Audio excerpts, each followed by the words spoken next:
Ladies and gentlemen, please take your seat. We are about to start. Thank you. Please take your seats.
Good morning, everyone. First of all, you are sitting here on Saturday at 9:30 after what I presume was a tough night yesterday. So thank you all. So give yourself another round of applause because this is honestly more people in the audience than I expected.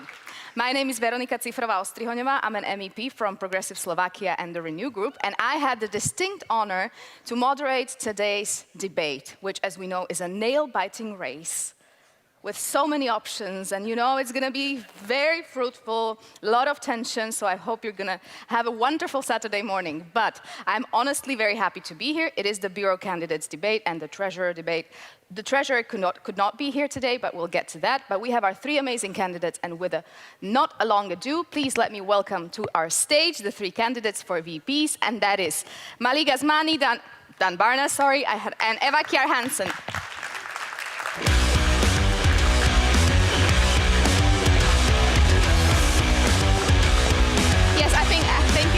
Your bag is there. I will sit down soon. I have to say that since Malik and Dan are my colleagues in Renew Group, they've been exceptionally nice to me at the last group meeting. Of course. They came up to me, asking how I was, whether I had any issues, how they could be of help. So yeah, we'll see, Malik, Dan, and Eva. Well, so I will just give you the rundown of the debate. We will hear from all of our candidates. They will have about 5 minutes to present their cases. I believe they might have some videos as well. And then, obviously, it's time for the questions and answers session. So you are all invited to ask the questions. There are microphones, I think 2 of them. If you do ask the question, please just say who you are, where you come from, and then pose the question, and also say which candidate it belongs to. Yes, Malik. I may start. Well, I have 10 minutes. We're not starting yet, sorry. Oh my God. I'm running the show. Oh, you're running the show. Very sorry. Difficult for me, yeah? I know, but I'm quite enjoying this, I have to say. Just a few more details, because we know that the vote for the VP candidates and for the Treasurer runs until 12:30, if I'm not mistaken, today. So please use your apps and vote. Don't forget to vote, obviously, perhaps after the debate when you see our candidates. All right. I think my microphone works. Perfect. So I think we have it all set out. And now, Malik Asmani, VVD, it's your turn. Oh, thank you very much, Veronika. Well, good morning, everyone. I have 10 minutes to start with my speech. But I have now 5, don't worry. I will take also a few minutes because I think it's quite important that we have interaction with our delegate, with our audience today about our beautiful political family. 2.5 years ago, I joined the ALDE Party Bureau as the Vice President. And from day one, my mission has been clear. Progress from beginning to the end, from A to Z. And I had the honor to be part of a strong and dedicated team. Under the leadership of our co-presidents Ilhan Küçük and Tim Miduli, and now, of course, with Svenja Hahn as our president. And together, also with Dan and with Eva and the others at the Bureau, we built bridges, made ALDE also more modern, stronger, and more united. But the work is not done. From a war on our continent and the rise of autocracy and the far right, the challenges are real. To continue progress, liberals have to deliver with real solutions. And we have come to defend together our liberal values. When liberal leaders lead, then you will see that EU moves and that Europe moves. Because we need to really move Europe, and it means that liberals needs to be in the lead. And we have to make ALDE future-proof with a steady leadership, focus on action and progress. A future-proof ALDE means staying ahead and not catching up. And our shared belief in freedom, in democracy, but also in equality makes us strong. That is something that binds us all. And that is why I'm running again for Vice President of the ALDE Party. I have the energy, I have the experience also to make that progress happen. I was born in the Netherlands, well, nearly 50 years ago already, with a Dutch Frisian mother and with a Moroccan father. And for me, diversity is what I am embedded. diversity, but also tolerance, and the power of individual freedom. That is for me important. That is what I am as a person, also as a politician. I served also nearly 10 years as an MP in the Dutch Parliament. I was the chair of the Standing Committee on EU Affairs, and I did the Dutch presidency of the EU in 2016. And in 2019, I entered the European Parliament, and I had the honor and the trust to be the vice president, the first vice president of the Renew Europe group. And also, I was the president for several times as interim. And as an MEP in my second term, and as a delegation from the leader from the VVD, I do a lot of files, and it's all sensitive political files. But last, certainly not least, I served also as ALDE vice president for the past 2.5 years. And in these roles, I have brought people together, and I helped also liberals to progress. We don't need politics of pause. We need to have politics of progress. Investing in our economy to bring it also future-proof, sustainability and digital, but also with those investments to invest in our defense. Because our liberal democracy is at our stake. So we, as liberals, need to be at the forefront to win this fight, the fight against illiberalism, a fight against autocracy, a fight against the far right, and that is our job, what we need to do. And in today's world, this time, no time is to lose. Now I'm ready to continue the work, and that is also the reason why I'm asking for your support. Not only for myself, because I'm a team player. I'm always investing in a team. Dus I'm also asking you today for the support of Dan Barna and Eva Kjaans.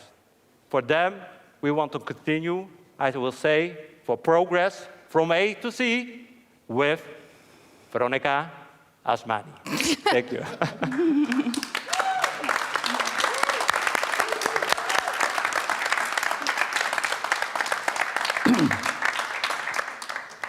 Thank you very much. We are looking forward to what we hear onwards from now. Do you have a video that you want to show? Yeah, I would have to start it with a video. This it's not necessary anymore, I think, to start that video.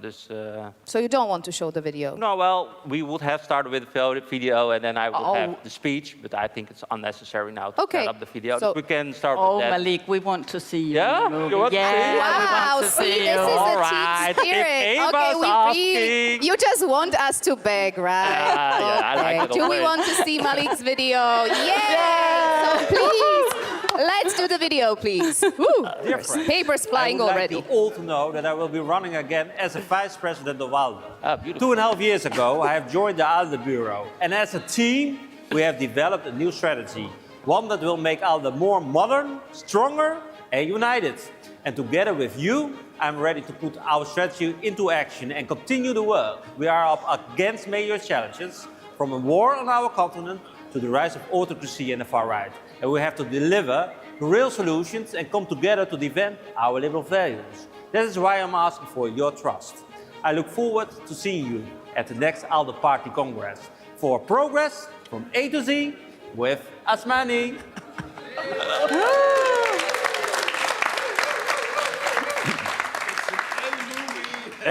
Amazing. See, good that we showed the video. Now we really know you, Malik.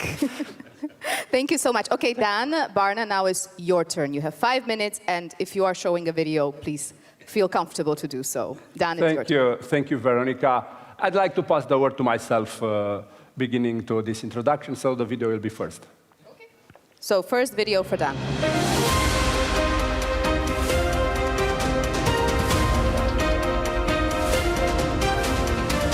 The European Union is more than a political union or a single market. At its heart, it's a project built on the foundation of liberalism. The values of individual freedom, democracy, and the rule of law are not just ideals, they are the very bedrock of our peace and prosperity. As a liberal, it is my core mission to champion these principles every single day. A Europe true to its liberal soul is a Europe with open doors. This is why I'm a passionate advocate for enlargement. For countries like Moldova and the nations of the Western Balkans, the European path represents the ultimate liberal choice, the freedom to choose one's own destiny. We have a liberal duty to support them on this journey, ensuring they have the same chance we did to build a secure and prosperous home within our European family. But this freedom of choice is under constant threat. Nowhere is this clearer than in Ukraine, where people are bravely fighting for their right to a European liberal future. Our unwavering support for Ukraine is therefore not just a matter of solidarity, it is a direct investment in our own security. The future of our union will be defined by our liberal courage. It's about having the vision to defend our open societies and the determination to expand the circle of freedom. By championing these core principles, we build not just a stronger and more united Europe, but a freer and more prosperous one for all.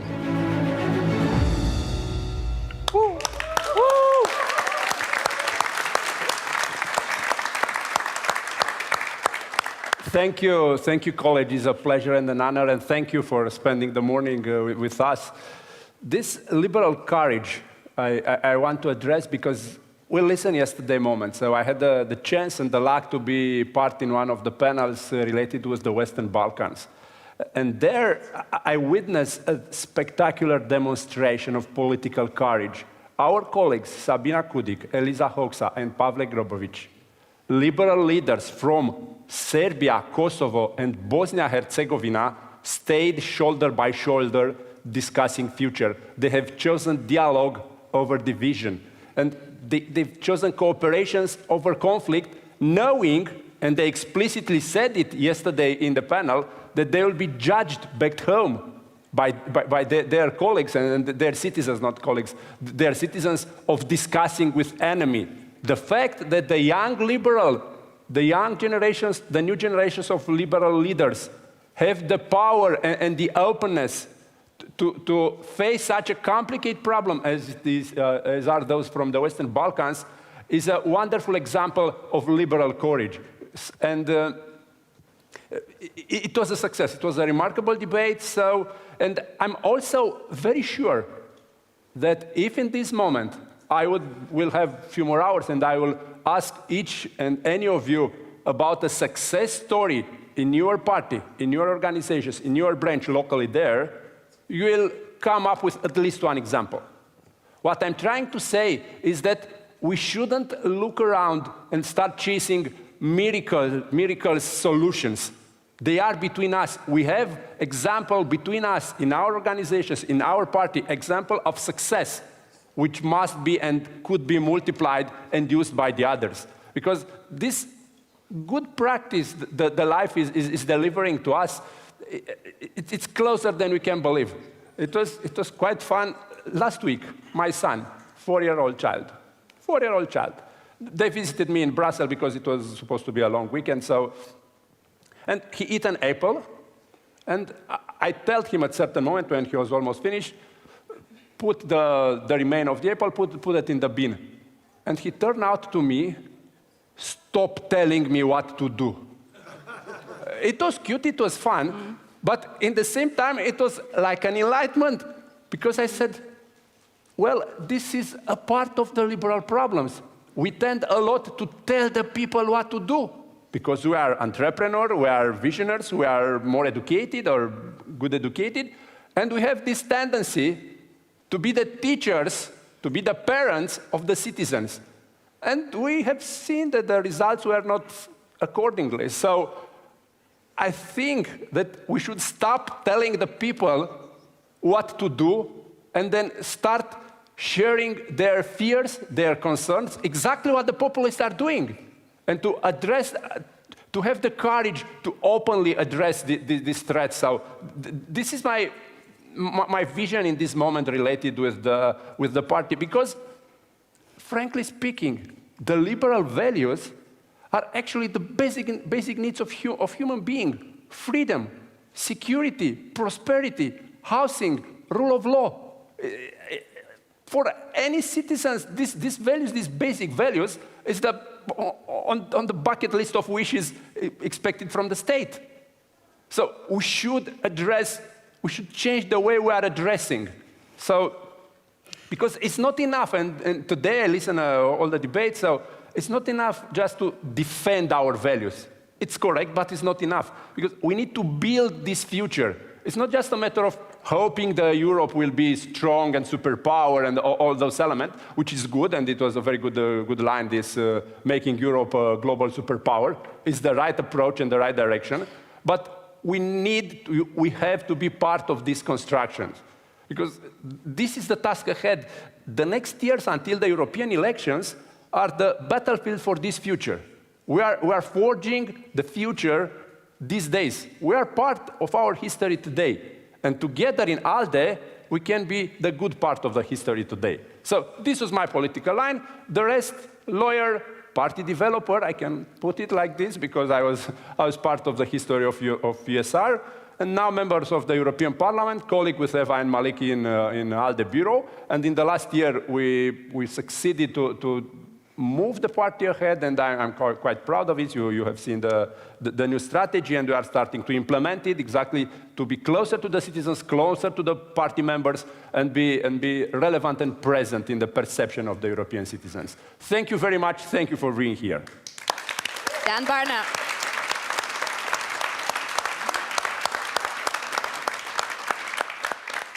Well, and last but certainly not least, because we went in alphabetical order, in case you noticed, it's Eva Kjær Hansen for 5 minutes. Eva, it's your turn. Thank you so much. Good morning, everyone. I would like to start with my video. We will start with the video. I have known Eva Kjær Hansen for many years. He has been a very good colleague for me and also a member of the Danish government. I very much support her running for vice president again in ALDE. So let me give her my best support. I have known Eva Kjær Hansen for years, many years. She is strong, efficient, and gets things done. She doesn't just talk, she acts. Eva has a proven track record, fighting discrimination, cutting red tape, and pushing for greener, more competitive Europe. So, Moderaterne, the moderates, and I proudly recommend Eva for another term as ALDE Vice President. We need a strong person as Vice Chair for ALDE. We need a strong woman. And that's why I recommend the vote for Eva Kjær Hansen, who's also a very experienced person and woman. Peace, democracy, and freedom are worth fighting for. I run for re-election as Vice President.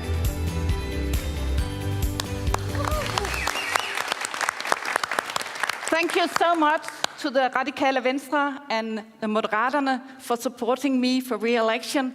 I just love when we are united in our work for ALDE.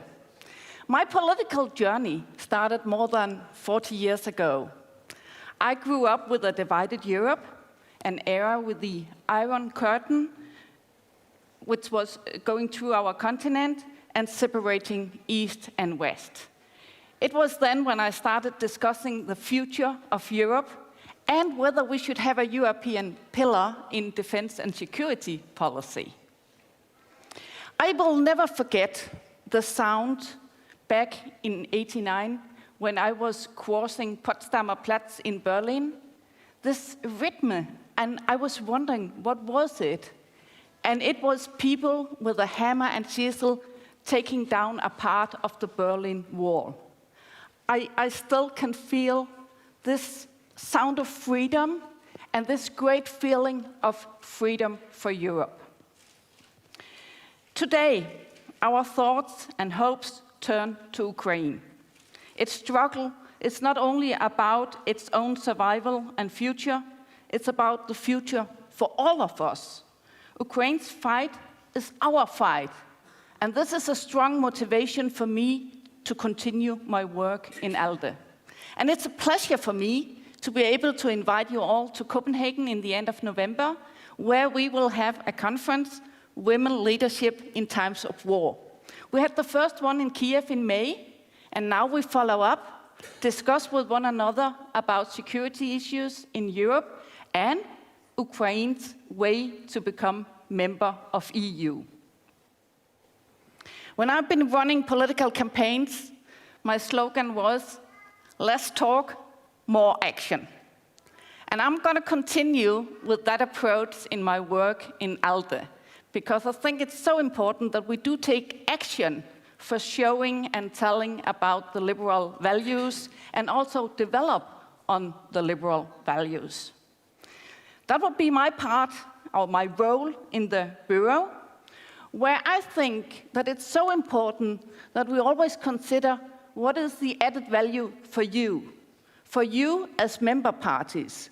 Where is it the work in ALDE is fruitful for you? Where do we help you in your work with the voters and the population in your countries? And that is whether you are member parties from countries who are member of EU or who are not yet member of EU or who doesn't want to be member of EU, because we have to cover all over Europe. I believe that our task is to create a stronger platform for the liberal family, to get together, to discuss, to develop, to see how we can have a unity on spreading the liberal ideas and the liberal values. And I believe that the Bureau is there for you, so we always have to think about what are your needs. How can we support you in the best way? What are the wishes? So please also make sure that you get in contact with us and tell us about what is the most important things that we in the ALDE organization can do for our member parties all around Europe. The discussion about the future of Europe might have changed over these more than 40 years. But it is more needed than ever that we form our common future based on the liberal values, and that is why I would like another term in the Bureau. Thank you so much.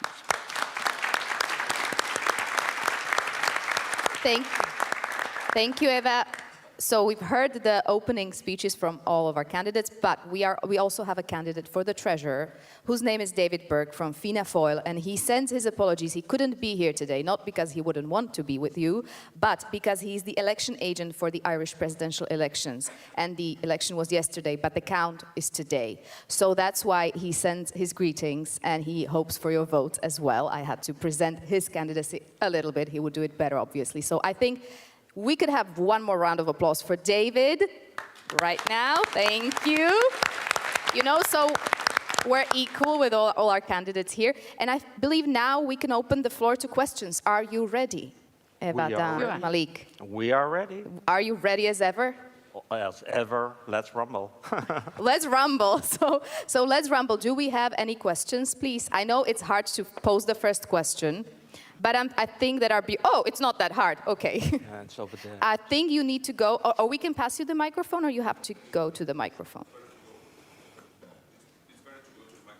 It's better to go to the microphone. So please, and thank you very much for being the first one to pose a question. Please introduce yourself as well and tell us who are you posing the question to. Hi, my name is Henrik Mortensen.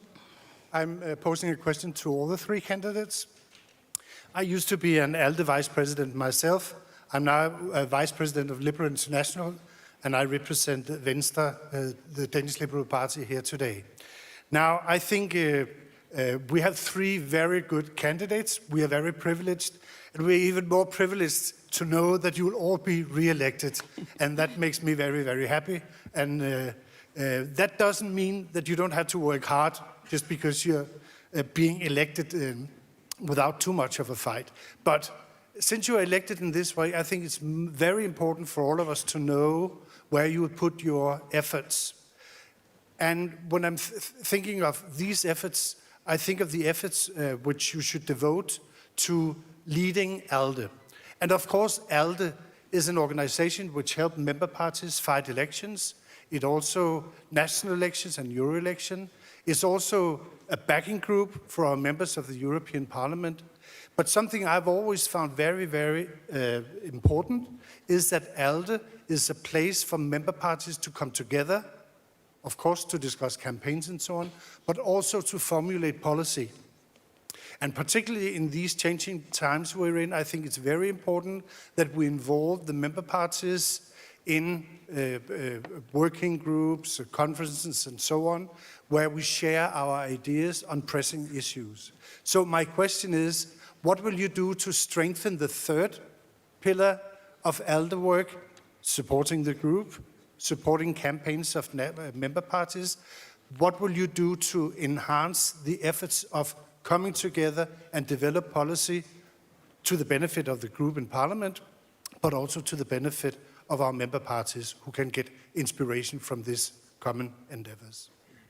Thank you very much. I will give the floor to Eva now for, as a first answer. Is that okay?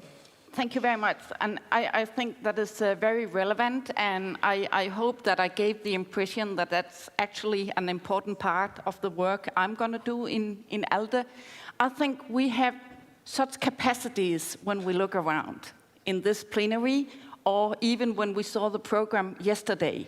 So we really have to build on all those active people we have in our member parties and get them together to develop on the liberal initiatives. And as I mentioned, one of the concrete examples is the conference we will have in the end of November in Copenhagen about security and defense policy and Ukraine's path to EU membership.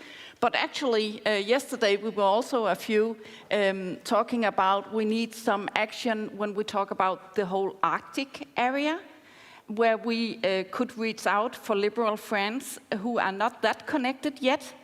And I agree very much with the point of view that we need to look at liberals in a broader perspective. You mentioned yourself Liberal International, but we have liberals in many different organizations, and maybe we could do more to get the broader family brought together as well. We have to be a platform for discussions about liberal values, liberal politics, and liberal initiatives. Dan? Thank you for the question. Actually, the strategy which was presented by Diederik yesterday in the opening of the Congress is addressing exactly this this particular issue.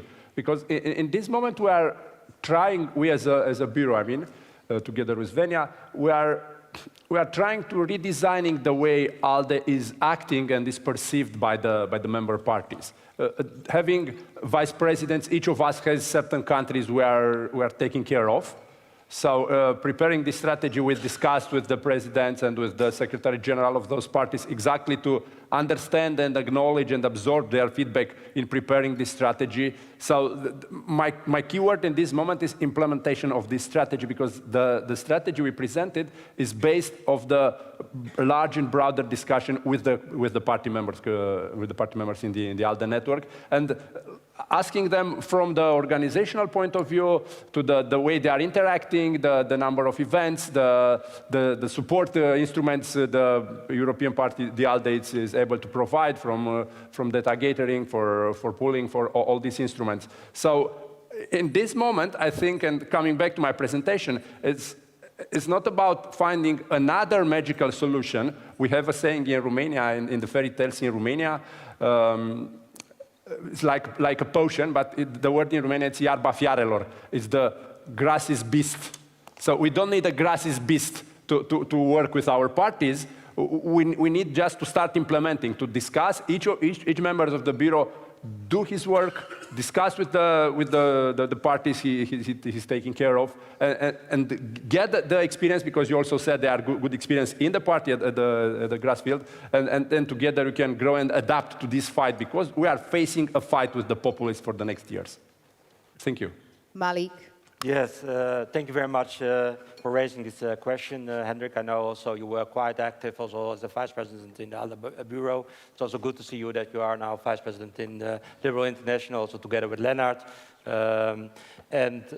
For me, this question is quite important, because if you look indeed towards the strategy, where we can improve, I think, as an ALDE Party Bureau, is that we are more inclusiveness with our member parties. We are trying, but we are not there yet. So that means also it needs to be a strategy from us all, because we build together the political family and not only a steering from the ALDE Party Bureau. Indeed, we have our portfolios for strengthening our liberal parties. Eva is for the more Nordic countries. I have the honor to do this job for the southern countries, and in the southern member states and countries, we have, we have challenges also to strengthen the liberal forces over there. There is our duty also to foster. And on the substance, on the policy part of your question also, Hendrik, I know also from the past we had thematic meetings together.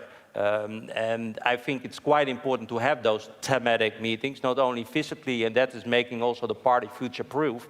We need to have digital platforms on the thematics where we can learn from each other, we can debate and we can discuss about policy in that direction. And if we are concluding here, for example, in the ALDE Congress on resolutions, it needs indeed also to be transformed towards the Renew Europe group. So that means that we need but also all the members who are MEP in the Renew Europe group, we need to defend also that position. And that makes also that you see a translation from that, what we are deciding here, towards the Renew Europe group. And that is also our task. I would like to respond to your question, Hendrik.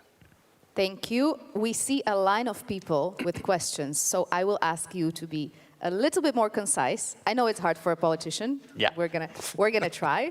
So please pose your question and say who it is addressed to and who are you. This question is addressed to all three candidates. And you have to excuse me. My country is no longer a member of the European Union, the European community, as we joined many years ago. And the question I want to ask is this. We are seeing the move towards the European superpower. We are seeing the move towards centralization in the European Commission and here in Brussels of all decision-making. We are seeing local communities removed from that. We are seeing local people removed from having an active voice in European decision-making. And I'm going to take 1 minute and explain to you why this is important. It's important because in Liverpool, many years ago, where I had the honor to be the chairman of the Objective 1, then the Objective 2, then the transition committees, we brought in all of the residents who are active in community. We brought in businesses, we brought in social businesses, we brought in transport, we brought in health, we brought in education, we brought in universities to have, and our businesses, of course, to have a say in what was needed and how Objective 1 money, cohesion funding, was spent. Those people had that right to do that.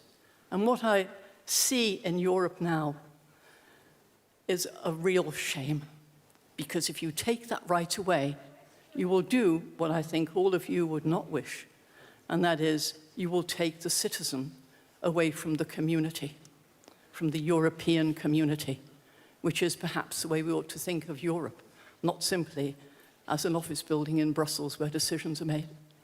And I'd like to know what your view is of that, so that we can take that back to our members, because of course it will affect all our members, and so that we can actually look to have a better future for the European community, not just for the European central people. Thank you. Dan, do you want to take the first answer? And please, you know. Thank you for the question. It's one of the most important debates in this moment in the Parliament, in the European Union as a whole, because this MFF proposed by the Commission is actually, in a way, renationalize the European money. This MMF proposed the Commission, it's changing so dramatically the perspective, the way the budget was built, the needs were considered, that of course there is an important and consistent resistance in the Parliament. The Renew Group, it's part of this resistance. We are discussing, even last week I had a long discussion with the Commissioner Fito, the one in charge with the Regi committee, exactly addressing this point, that in this moment having a national bucket for each of the countries, actually the government just have the control of the European money fully, and the regions does not exist anymore. So it's just a matter of kindness for the national governments, sometimes good, sometimes not so good, to be generous with the citizens, and this is unacceptable. So we are fighting, we are taking this fight in the parliament. We as a group, as a new group, we had constant discussion on, with the colleagues from the budget and also in the group meeting addressing exactly this particular issue.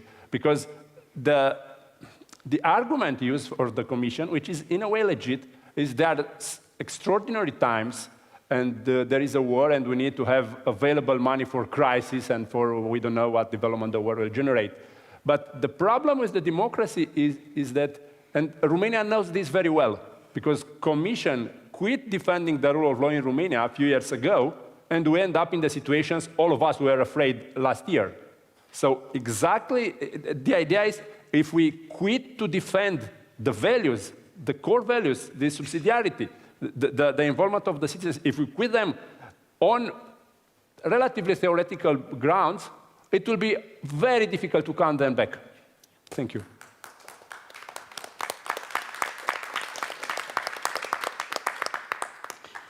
There's not an easy answer to your question, because this is about our democracy and how we develop and get people involved in the political decisions.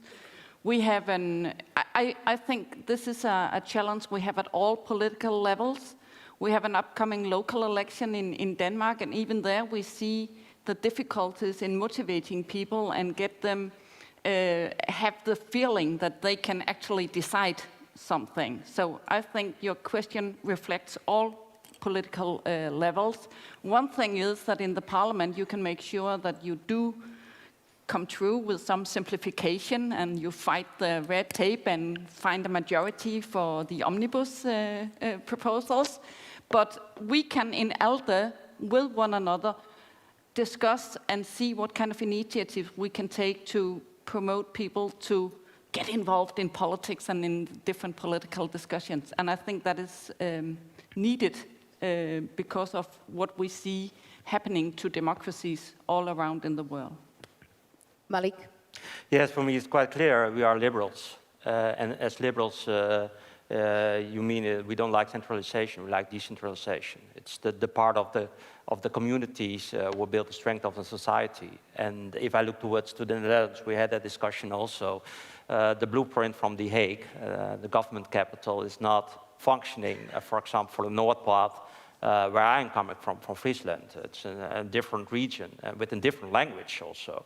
I don't believe in this centralization, and that's also the reason why Dan is mentioning that we are fortunately critical also as a Renew Europe group towards this proposal of the European Commission.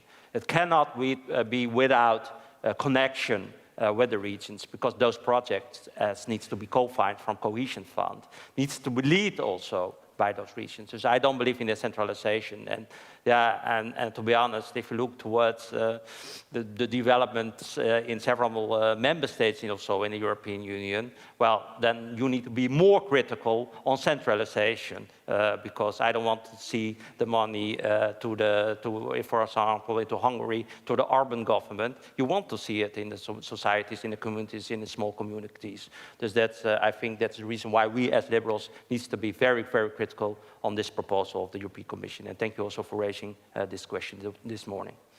Thank you. We have another question, and now I'm starting to be the bad one here. So I will have to ask all of you to be a little bit more time efficient, because if we don't end on time, Diederik is going to yell at me, and we wouldn't want that. So Steen, please. You know me from our work in Renew Group, so you know I'm pretty fast. My name is Stine Bosse. We, as moderates from Denmark, are a new member. We're very happy to be here and to participate. And I have a very specific question for all of you, and it could actually be answers pretty short. What we know from working together in Renew is that the far right are getting more and more vocal, more and more demanding in the way that they act in the plenary and all over. We also know that this is not a question of country by country. They have a plan. They say that they are nationalistic, but they work internationally, and they work together. And having been in an infight with these people for now numerous years, I would like to hear, what is your suggestion? I think Dan touched upon it a little bit, but what is your concrete suggestion for us as liberals to work together to understand together what's in this game, and to help each other. Because my fear is, if we don't, they're going to win. Malik? Yeah, that means that we need to be even more united as possible. And what you see also in the European Parliament these days is, and that I'm shocking, that pro-European groups are more infighting. If I compare it also with the previous mandate, this where is instability also from the outside of the European Union towards the European Union, you see leaders where it's more harsh in the combining of the relationship. And that is exactly what they are also doing. They influence, of course, that instability, and that is also what we're seeing, for example, also in the European Parliament, but we see it also, of course, in our own member states. Yeah, the only thing what we can do is to listen, to stand next to our citizens, because they have, of course, things what they worry on. We don't need to we need to prevent, to deny those worries, because we have sometimes also the automatically then to defend the things. No, we need to acknowledge that they are worrying, but we need to bring those solutions, because extreme right will never find that solution. The creativity and what's reasonable is what's realistic, that's placed on us. And that is what we need to prove. But it means also action and delivering. Not only saying by words, but also delivering. And that's the pressure what we have now these days. But if I look towards, for example, in the Netherlands, we have a Wednesday. Oh, I need to be brief. I'm sorry. But this is really, yeah, this is my DNA, where you touched on, Stine. But if you look towards the Netherlands, I have also hope. So I'm an optimistic guy. So I see that a better future is more ahead of than late from the past. And I believe very much that we can win this and we can overcome this. I see also some developments now in the Netherlands, but we need to really invest in our relations, be united. We have debates here, inside, in our rooms, but outside, united. That's the main thing what we need to do, and isolate them, united, and give it concrete delivery. Thank you. Dan? Come out from the mansion and walk in the pit. The colleagues from Lib Dem show us in the last year a wonderful example. Instead of discuss theoretical liberal values, they discuss about sewage. They discuss about the water in the neighborhood. They discuss the things the people do care. We need to start fighting. And we know this very well because in my case, and I salute my colleagues from USR, and the Minister of Economy who came in this morning just to be part of this Congress, Radu Miruța. USR was 3-4 years ago a star in online in Romania. We were considered the kings of Facebook, so popular. Now the populists are far in front of us. They used our instruments, but they are using more aggressive, more consistent, more visible.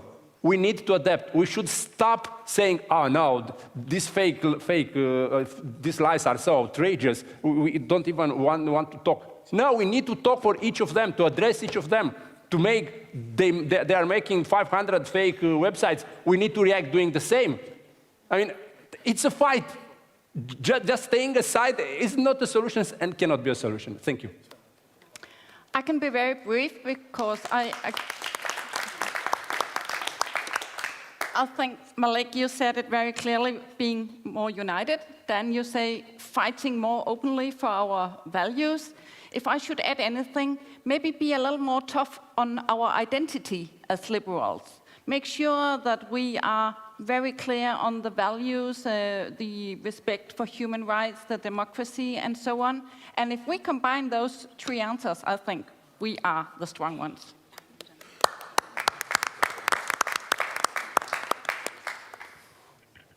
Please. Manfred Eisenbach from FDP. I'm a member of the luckiest generation, born 3 years after the war, growing up in freedom and liberty, increasing prosperity, and I could do what I want. And I'm serving now the liberal idea and party more than half a century. But I'm very, very bothered about the societal texture. And I would like to know from each of us, personally and for the ALDE party, what we can do that the younger generation has the story or the promise of the pursuit of happiness that concerns the intergenerational justice. And the intergenerational justice is a key problem for our society. You can feel the anxiety and fear of the younger generation. They have not the trust in the pursuit of happiness anymore, and fear and anxiety devours minds and soul, and that is one of the reasons it's the populists and the right-wingers are so, sometimes in France, the far left, they are attracting the younger generation. That's a very important question. Eva, do you want to take the first answer? Did I get the floor? Yeah. Yeah, Yes, for all three of you. I think one of the answers would be to make EU function better, to be able to pick up the big tasks, the challenges which we fight right now, and be able to show the new generation that we are actually able of taking upon responsibility and solve some of the problems. I think it's very confusing for the new generation that it's so difficult really to find solutions in commonship in Europe. So if I should answer you very briefly, because one could have a very long talk about that, that would be to make sure that EU functions and take upon responsibility, as we also discussed yesterday. This generational gap always existed. The pursuit of happiness, and thank you for this question, I really like it. It's different now because the active memory tends to disappear. Those memory about the Second World War, our grandparents, who have active memory, living, being starved, being afraid of their life, running from bombing, those generations disappeared physically.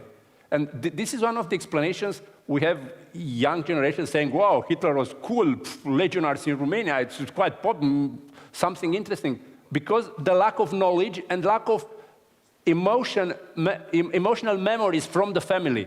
And in order to replace this and to have a voice for them, we need to address their current concern. Is the mental health issues a concern? We should address it. Is the housing a concern? We should address it. Is the way the gaming is regulated? We should address those elements which are completely strange for many of us.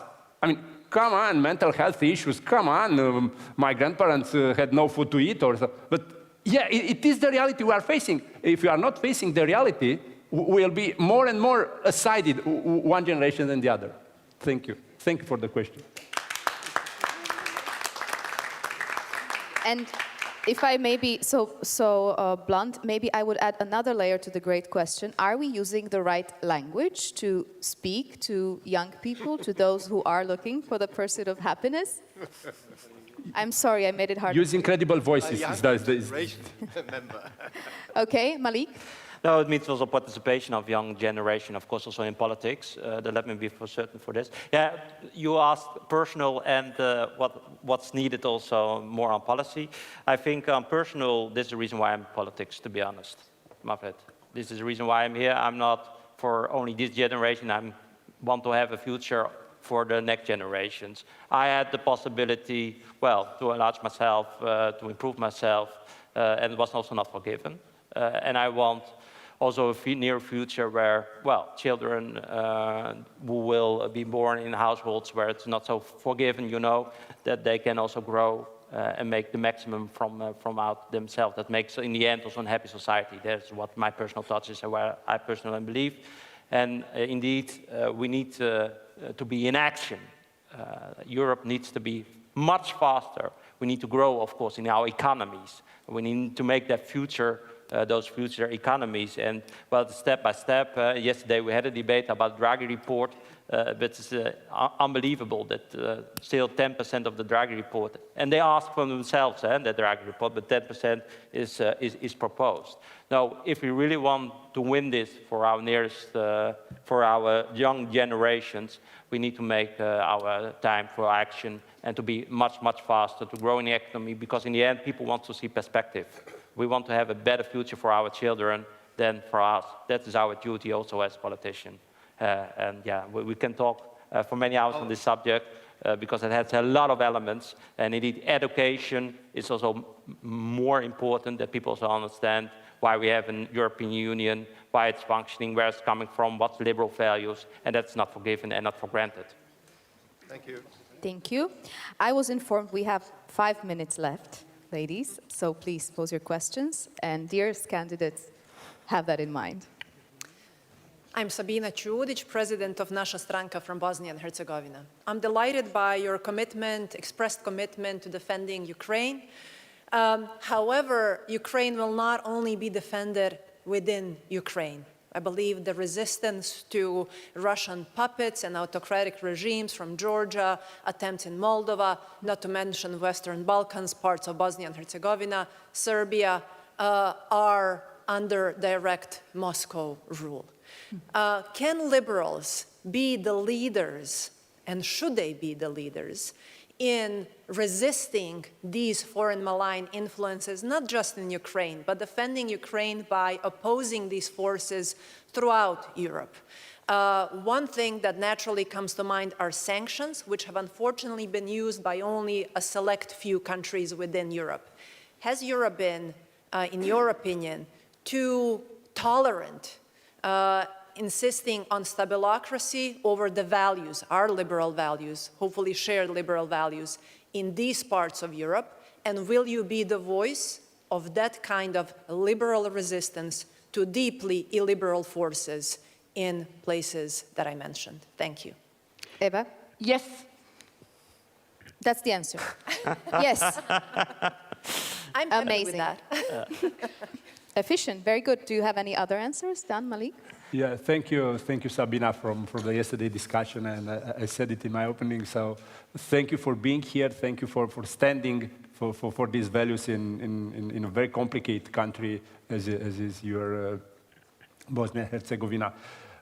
Yeah, the Renew group in the Parliament, ALDE, true Renew group in the European Parliament, is one of the champion in asking more strong, more fast and more power on the Russian sanctions, and to put more strength on the supporting Ukraine and in this fight with the Russian hybrid interference in the whole Europe. Because the elections will continue to come in all our countries, and the fact that the Russians didn't succeed in Moldova, they'll just improve their instruments and will try in Czech Republic, and will continue to try in each country where we'll have elections. So yeah, this fight is needed to be supported, and the enlargement policy, as I said also in my film, is an important element to strengthen this fight.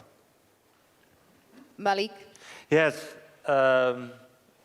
it's more than ever important. I don't think that people are realizing, our citizens also, that, for example, EU candidate status means not, well, some economical thing or as a project. People don't understand there are really also a security part in it, and that indeed it's a battle between Russia influence and our liberal European influence, also in the Western Balkans. And I spoke also yesterday with our dear Georgian friends, and what's happening in Georgia now is incredible. That people are not aware of it, what's happening in Georgia, and it is on us, I think, to be vocal. We are vocal as Renew Europe, but I think we are not vocal enough, because we need to put every day, when it's possible, the subjects on the agenda, because that's exactly what is happening. It's a fight against liberalism to illiberalism, to autocracies. That is what's happening, and it's not only indeed the real war on Ukraine continent but it's also the influences of the agenda, what we saw in Moldova, of course, but also part of Romania, your country,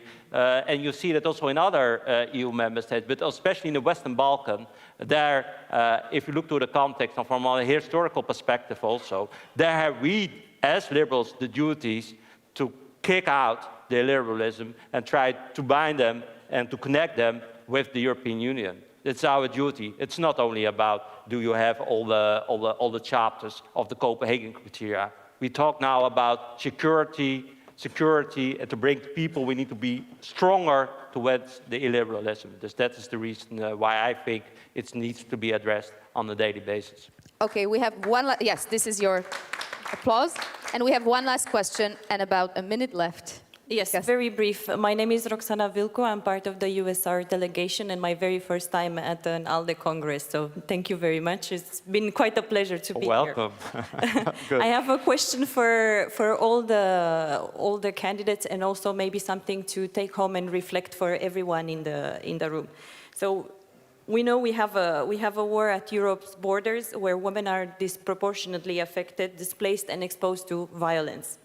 Even within the European Union, some member states still restrict access to abortion, putting reproductive rights under constant threat.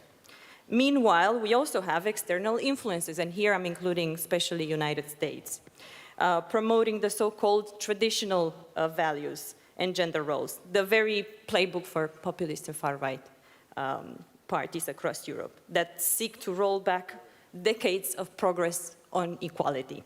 So my question for you and for all of us is, how can ALDE become a driving force for women's rights and safety, protecting them from the impacts of war, from gender-based violence also at home, and from the erosions of their freedoms, a core value for us? Thank you. Well, that's a very good question to end the debate with. Eva, please start. Should I start here? Sorry? It's not for all of you? Eva? No, I didn't understand who should It's start. to all, right? It's to all. Okay, so Eva, please start. Okay. I really hope that we can be the driving force for the areas you ask about. I think it's so important. It's about freedom for the individual. It's about freedom for women who should have the right to decide over their body by themselves. And to me, this is really a strong issue. I also served as Minister for Equality twice, and I've worked a lot on this. And I have always been very frustrated when I had negotiations at international level where we had member states in the EU who did not support, for instance, the free access for abortion. So to me, this is so important to put on the agenda. And in my civil life, I'm actually a director in an NGO where we give treatment to those who commit violence, especially domestic violence against women. And you can actually help people to change the attitude and thereby diminish the number of victims. So this is really, from my heart, so important issues to work with. And as you said in your question, I really hope that ALDE can be a driving force here. Thank you.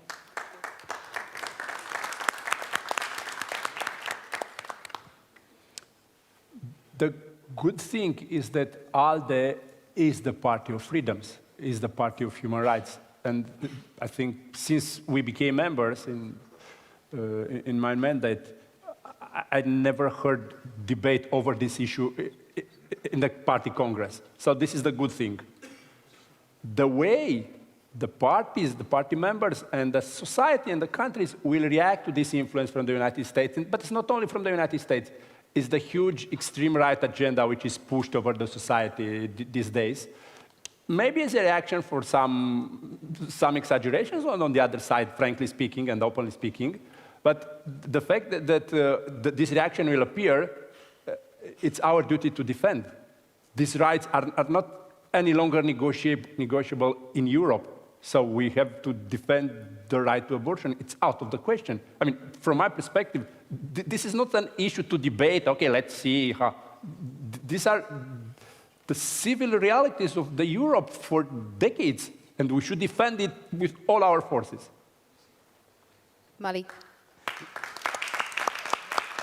No, fully agree also with Eva and Dan. It's part of our DNA. It's about equality. It's about, indeed, defending sexual reproductive rights, the right to have an abortion.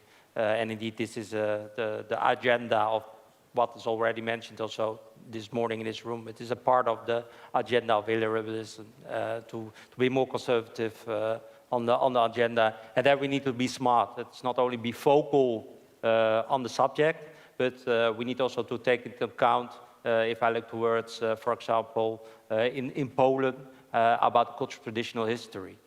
Dus we need also, we can yell, but then in the end we lose the game. Dus we need also to make in those countries step by step approach. Of course, I want to have today, but we need to be smart on the issue also. And for me, yeah, if you look towards the Netherlands, my political party is always advocating for women's rights, for equality. We have female leadership in my party. We are fighting against femicide. It's a big issue now in the Dutch society on the agenda, and we are the driving force. For me, also as a man, is this a very important subject, and I will always defending equality and especially also the sexual reproductive rights.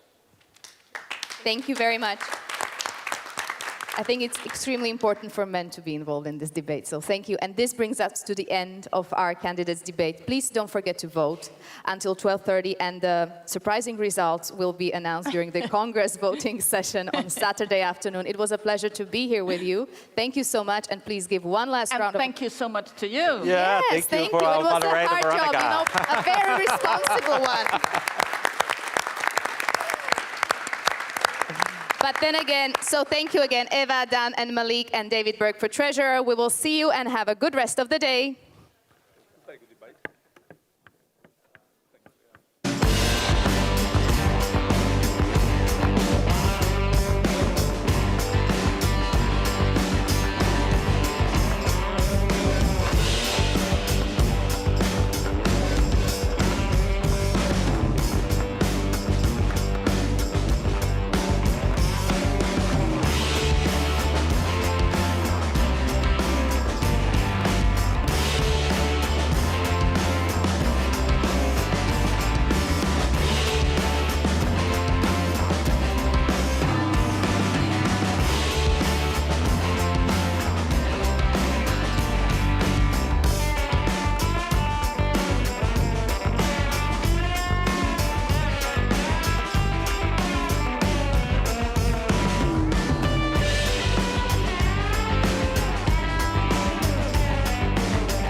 sit down, everyone, so we can start off the very important next session.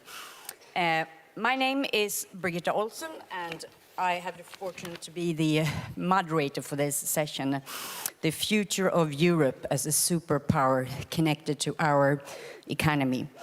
I'm the director of political parties at the National Democratic Institute in Washington, D.C., but some of you know me from my liberal past. I used to be a member of the Swedish Parliament for 16 years and the Minister for European Affairs quite a few years ago. I have a fantastic panel with me here today, and I'm going to start by introducing them. We have from Romania, Radu Miruța, Minister of Economy and Digitalisation. Please come up to the stage.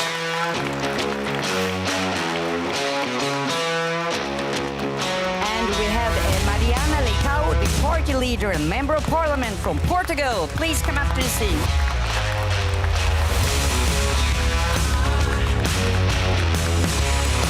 Last but not least, we have Nicole Bittner, who is the Secretary General of the FDP from Germany and also the CEO of Merantix Momentum. Please all be seated.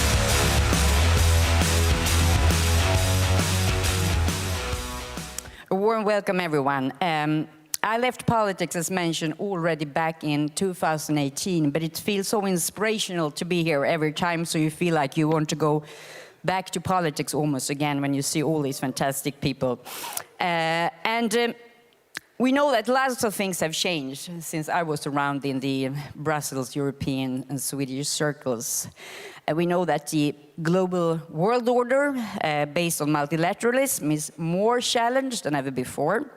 We're actually back to the year of 1985 when President Ronald Reagan met Mikhail Gorbachev, the first time starting the discussions when it comes to the world level of democracy. And we know, you that read all the democracy reports, that 2024 is the year when we're back to the 19th consecutive year of democratic backsliding. Rising protectionism and more tariffs, slowing growth is a new, harder reality for all of us. But the debate of a Europe that needs to step up and modernize, it's not new at all. And I remember many years ago when I was still active in the liberal political circles, when Charles Michel, the former president of the European Council, used the phrase on the EU economy. I said, Europe's oldest museum, to warn against Europe's becoming a museum of the world, a place where the past is preserved but future innovation is lacking, it becoming stagnant and losing its global influence. And that's what we're actually here to discuss today with this fantastic panel. And I will start with you, Radu. I mean, given the presence of the situation for global trade today, the trade imbalance and the worsening of the geopolitical context, especially maybe for what's happening in the country where I'm living right now, United States, what should the European countries do to reduce the dependencies on the external markets? So, thank you for the opportunity to be today here. Well, regarding your question, I think there is not a magic button on which we can press, even if everybody is expecting this. And given the current situation, probably will be better to use multiple parallel channels. For example, one of the proposals could be to diversify a little bit the supply chain. By diversifying the supply chain doesn't mean that we are isolated. It means that we should have multiple sources inside the European Union. Another possible solution is to use less regulation. I saw that only in the last year, all the countries members of the European Union generated 30,000 laws. In exactly the same period, the United States generated only 3,000, so 10 times less. Probably another possible aspect will be to incentive and to invest additionally for boosting the innovation. We have a lot of very good universities which are not sometimes are not receiving incentives for producing research in the area on which we are depending probably from the United States, for example. In the same time, we should take care on specific things. For example, there are countries which are on the border of the European Union, and where the import from countries outside of the European Union are generating an unfair competition. And the situation is not the same in all of the countries, but we have to look specifically where the situation is different. We could also analyze to relocate specific activities, at least the strategic ones, in the areas where members of the European Union are more competitive. Because the prices are not the same, the context is not always the same, and we should move those strategic activities in the areas where they are fitting best. As I said initially, there is not only one action, from my opinion. We should use more the differentiators. There are some things which are differentiating one country from the other, and should not be a competition inside the European Union, as long as this specific use of differentiators generate, at the end, a better approach for the entire European Union. This is what I consider we should do. Part of these are already used in Romania. We are happy to receive other feedbacks from the other member states of the European Union, but collaboration is one of the key, and we should understand that the competition is not in between us as long as we want to have a united European Union, and the competition is with the others, as we saw. Thank you so much, Radu. And we're going to go back during the conversation about talking more about free trade. And I wanted to connect you, Mariana, next. How would you kind of describe the liberal solutions to the new global economic context? And we know we have this kind of big global dilemma because we want to kind of maintain our open rule-based global trade system, but we see that the countries that we're competing with are not that kind of nice regarding to this. And what would you say? What are the liberal solutions? How should we tackle this? Well, first of all, good morning to everyone, and thank you so much for inviting me to this panel, and thank you to my colleagues here. Well, I think that there are a couple of aspects that we need to address when talking about becoming a more competitive and having more competitiveness to the European Union. There are some things, for example, the excess of regulations that it's overcomplicates, and also it reduces the economic freedom. And so we need to start deregulating and to allow more freedom, to allow more not being so averse to risk, as a way of becoming more competitive. We do need to have a framework between the countries, because we need to have the capability of, for instance, a startup that starts in Brussels or in Lisbon, they have to reach the full clients that the European Union can provide. But to have this framework, it doesn't necessarily need to have very extensive regulations about everything. We need to have the capability for a startup, for instance, in innovation, which is an area that we need to invest and to be aware that it's the future. Innovation, AI, data companies, and to be able to reach all that potential. So this is something that it's very important. Reduce regulation to improve freedom, but also having a framework that allows a company to easily have this capability of being in several countries and to escalate and to be bigger and bigger because the market is very big, and you shouldn't stick to one country. It should be easy to scale to other countries in the European Union. Another thing that is very important is to diversify the markets. We can't be depending on one or two markets. We need to be addressing to other areas of the globe, South America, Indo-Pacific, even Africa. We need to strengthen the ties, to have protocols, to have agreements with these countries to export, to import, to not depend only in a few countries, because every time one of those countries start having protective measures, we are in risk. So the only way to not being in that dependency situation is to have more markets so we can rely on and not be depending only on this. This also has a political side, so the ties don't have to be exclusively economic, also strengthened politically the approach between those countries and the European Union. That is something that it's very important. And this diversification will allow us to be less dependent, will allow us to be less vulnerable to whatever each country decides to do. For example, when someone decides to higher tariffs, we don't need to be depending on that, because tariffs is all obviously a tax for the consumers, so we need to avoid that as much as we can.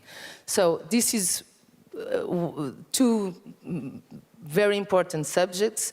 Another one is obviously investments in defense and strategic cooperation,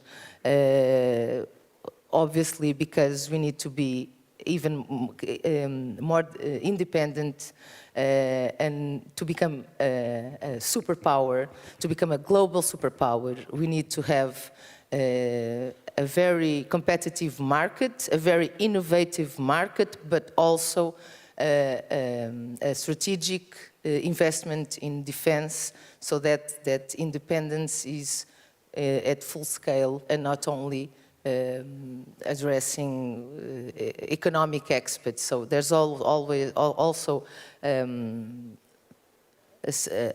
defense and strategic defense investment that needs to be made. Thank you so much, Mariana. Now, I would like to go to you, Nicole. And I mean, you're not only the Secretary General of the German FDP, you're also a CEO and working as an entrepreneur. So you have that very, interesting combination here. And we see that today that we have the global kind of trading blocks. We see that they use the economic tools unilaterally, and how can EU kind of rise up to this kind of new global competition from your perspective? And what role can we have when it comes to innovation, digitalization, and strategic industry? What kind of role can they play in this? Is the European Union kind of agile enough to change when the world is changing so quickly? Thank you so much for making this one of the key debates as we're talking about Europe as a global superpower. Let me be very clear. We cannot, as Europe, stay a regulatory island amidst a sea of power politics globally.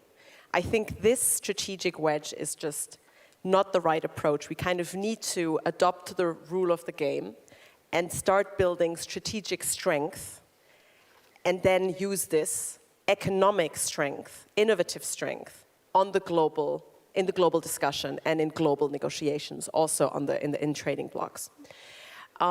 As an investor, for example, right? I also run an early stage fund. Digitization is not only sort of about efficiency. It's great because it can help SMEs build more robust business models. It is also a factor of innovation, but also sovereignty. So if we think about other players completely dominating future technologies, that is quite worrying, right? Also from a sovereignty angle. And I think, we were just in a round table before, I think we need to, I'm really excited about the potential that we have in Europe, about the talent that we have in Europe, about the research that we have. And our task now is to build economic power also with this, and to set this as a strategic goal to do so. And there are many ways of thinking about this. I think globally, overall the attention lies on a few pockets, right? Everybody's thinking about large language models and conversational AI and AI agents. There are so many key industries in Europe where we are top-notch. Think about the combination of technology with the real physical world and everything about robotics.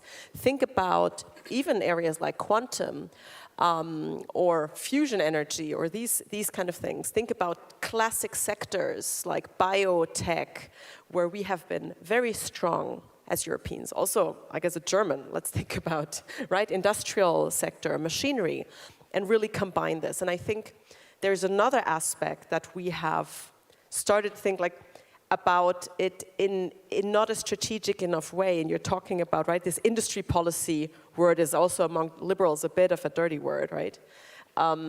So we have to face realities here. Be clear about our strengths.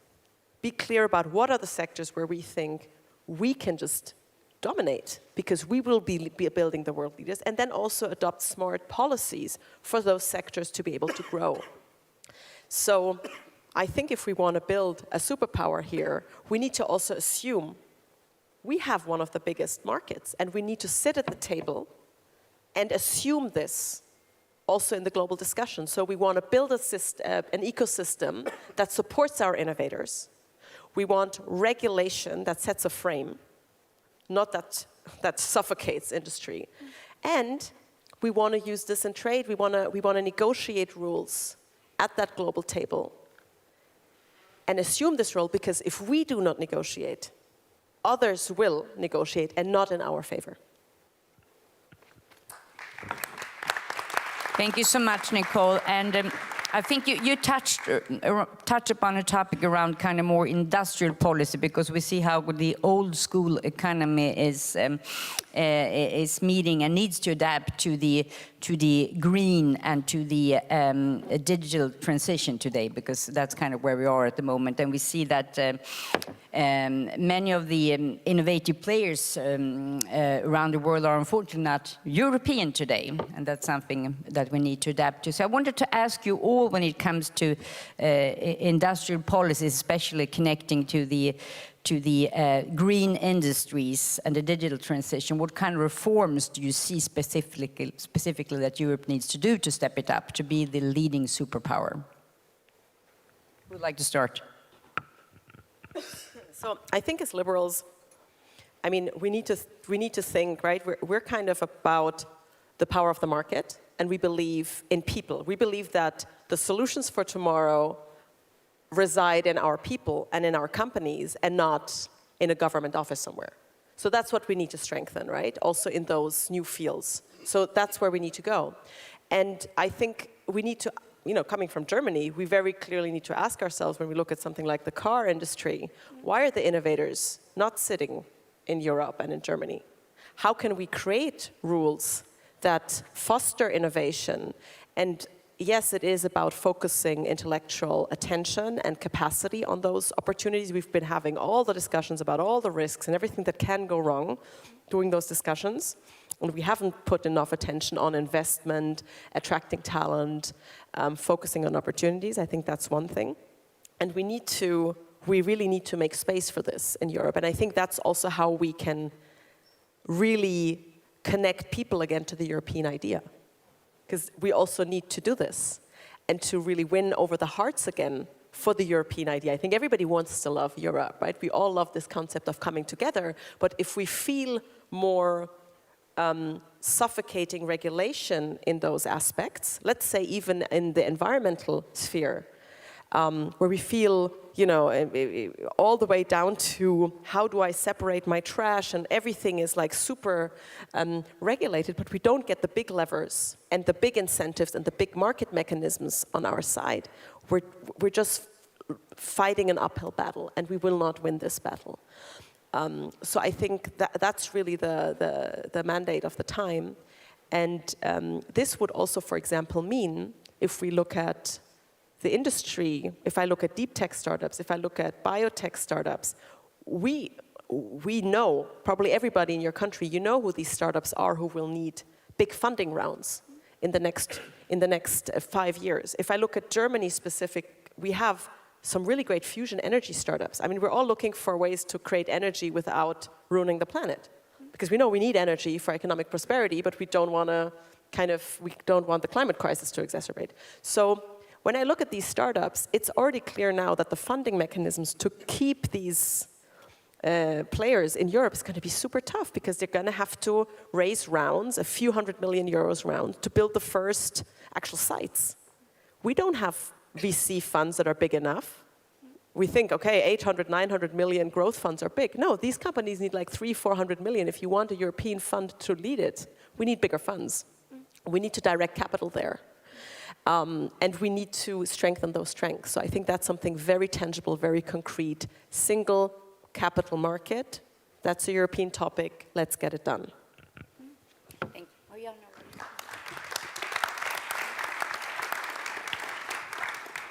Yes, totally agreeing on the capital market, obviously. It's very important. We need to strengthen the capital market and really start cutting down the regulatory burdens. I'm very sorry about my voice, but I'm a bit sick. But we need to cut bureaucracies, cut taxes, cut the regulatory burdens, and start focusing on harmonizing standards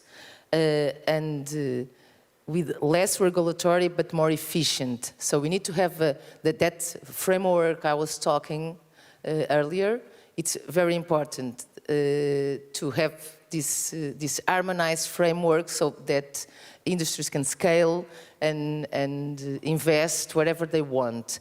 But cut down the bureaucracies, cut down the taxes, and cut down all the regulatory burdens that keep companies small, that difficult investment, that difficult whatever project anyone can want to do in Europe. I think it's a way that we need to really focus on to improve and to have a global, if we want to be a global superpower, we need to start facilitating life to the ones who want to invest here and not the opposite. So you ask about two things, the green energy transformation and the digital transformation. I think everybody in this room likes the green energy, but the green energy has only one problem, it's not always enough. And as a Minister of Economy, discussing about economical developments and increased interaction, for all this we need energy. And I will give you one example.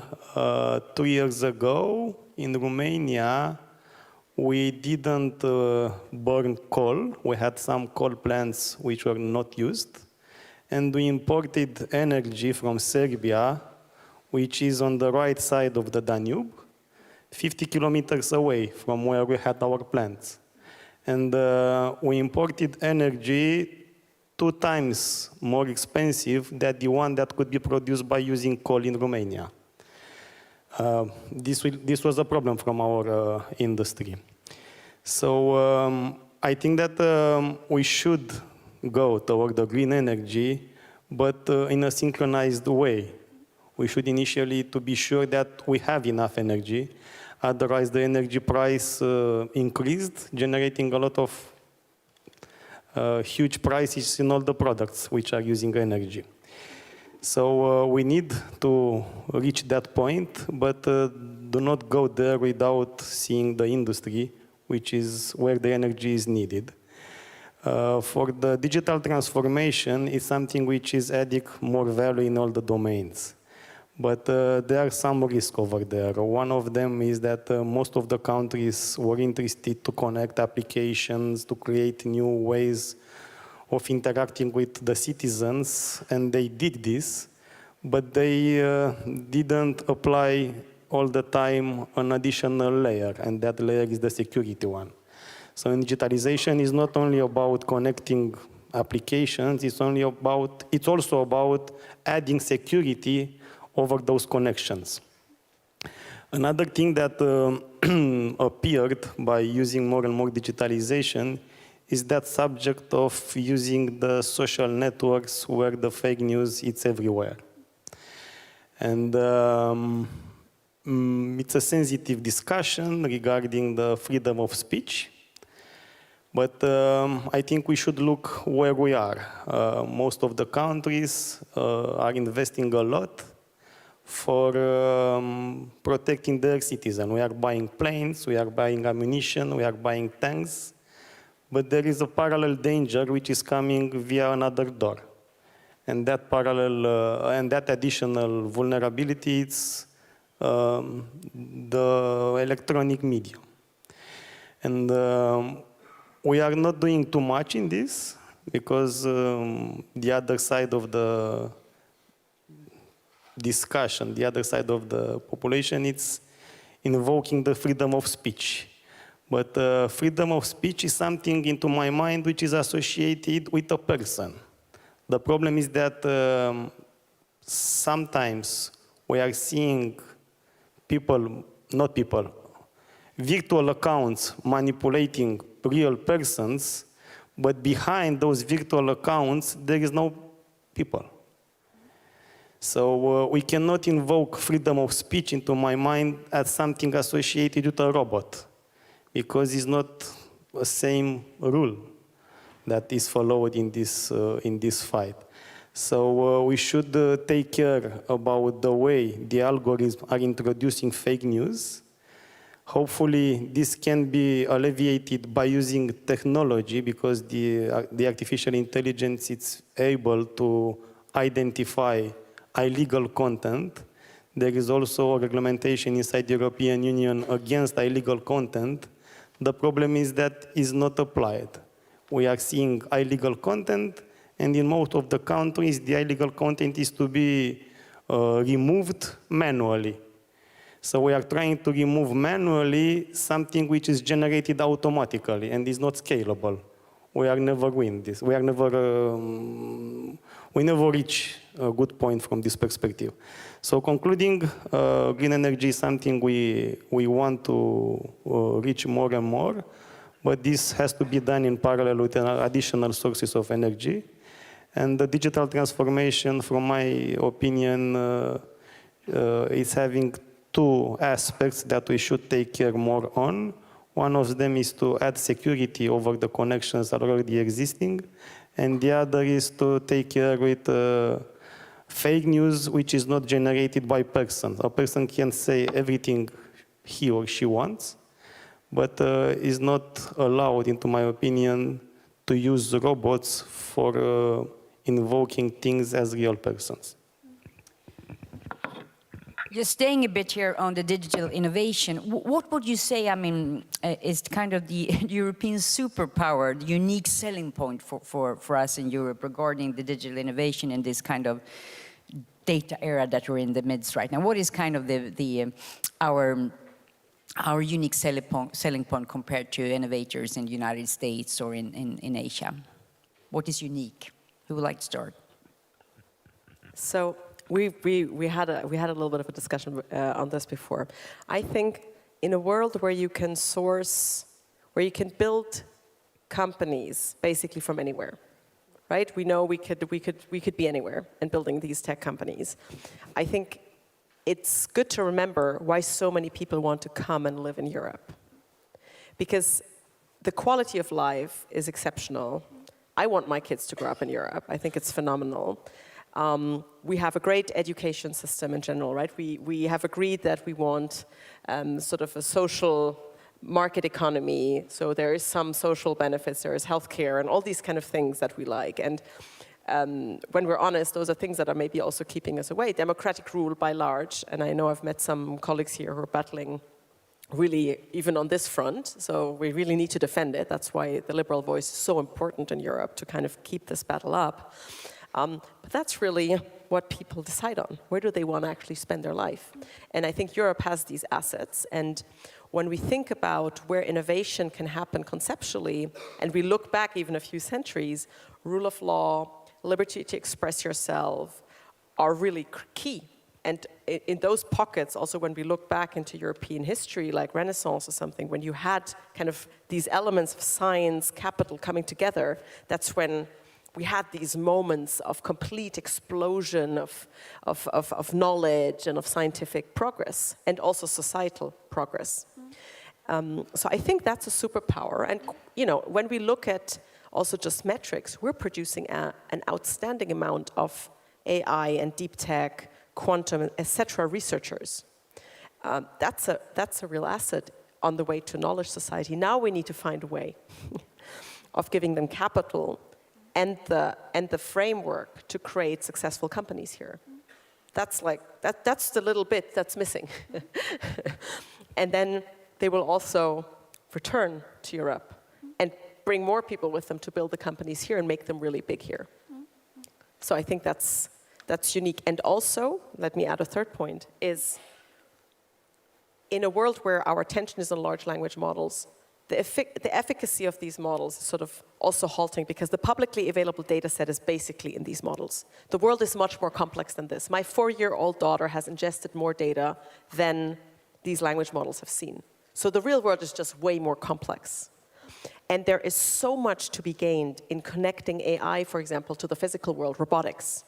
There is so much to be said for more differentiated hardware, things that actually not only work in super big data centers, but that also can compute and do inference on the edge. There is so much for differentiated models that are more specific to domains. We just kind of have to pick our battle, and then we can totally rule those domains. Mariana and Radu, do you agree that kind of European soft power is our superpower? One part of it to attract the best and brightest to come to EU and work and build our digital innovation, or is it other things that you would like to add to? Well, first of all, I think that one of the main strengths we have is our single market, the possibility it arises. We just need to create scale and efficiency, and that scaling of the companies is very important. But we have all the conditions to have very innovative digital companies. We already have many of them here, and I totally agree that we have the opportunities to make it grow. So I think we can't forget that innovation comes from people. It doesn't come from governments. So we need to let people be free to innovate.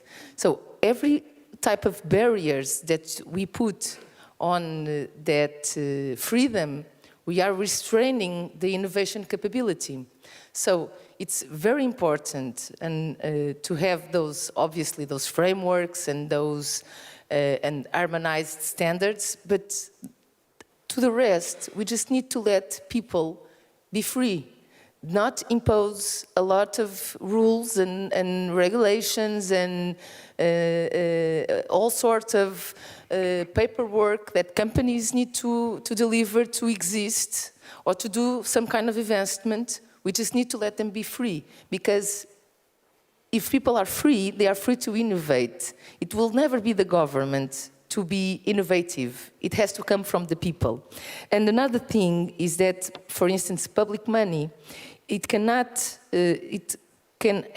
like a catalyzer for the private investment, but it cannot substitute it. So this is very important. We can't be trying to substitute innovative companies or digital services companies by the government. We need to invest in the private sector to let it rise and to let people do their projects freely and just be an agent of being a facilitator and never someone that is imposing barriers to whatever people want to do. So if we are discussing about technology, there are two things, or the artificial intelligence. One of them is the mechanism, the technology itself, and the other one is the content. And if we are thinking about what happened in the last years, 10 years ago, our mobile phone had 1 gigabyte capacity. Now the lowest one is having probably 256. Do you know why? Because of the semiconductors. Do we have in Europe semiconductors industry? No, we don't. Maybe this is one of the answers. The other one is, okay, in the other parts of the world, they invested more in this industry. They are controlling the instrument because they invest in and they have some resources over there. But we, in European Union, maybe we lost for the moment the competition in semiconductors, but we have the other side. We have the content. We are producing a lot of content, which even without realizing, the content we are producing, it's the client for the technology.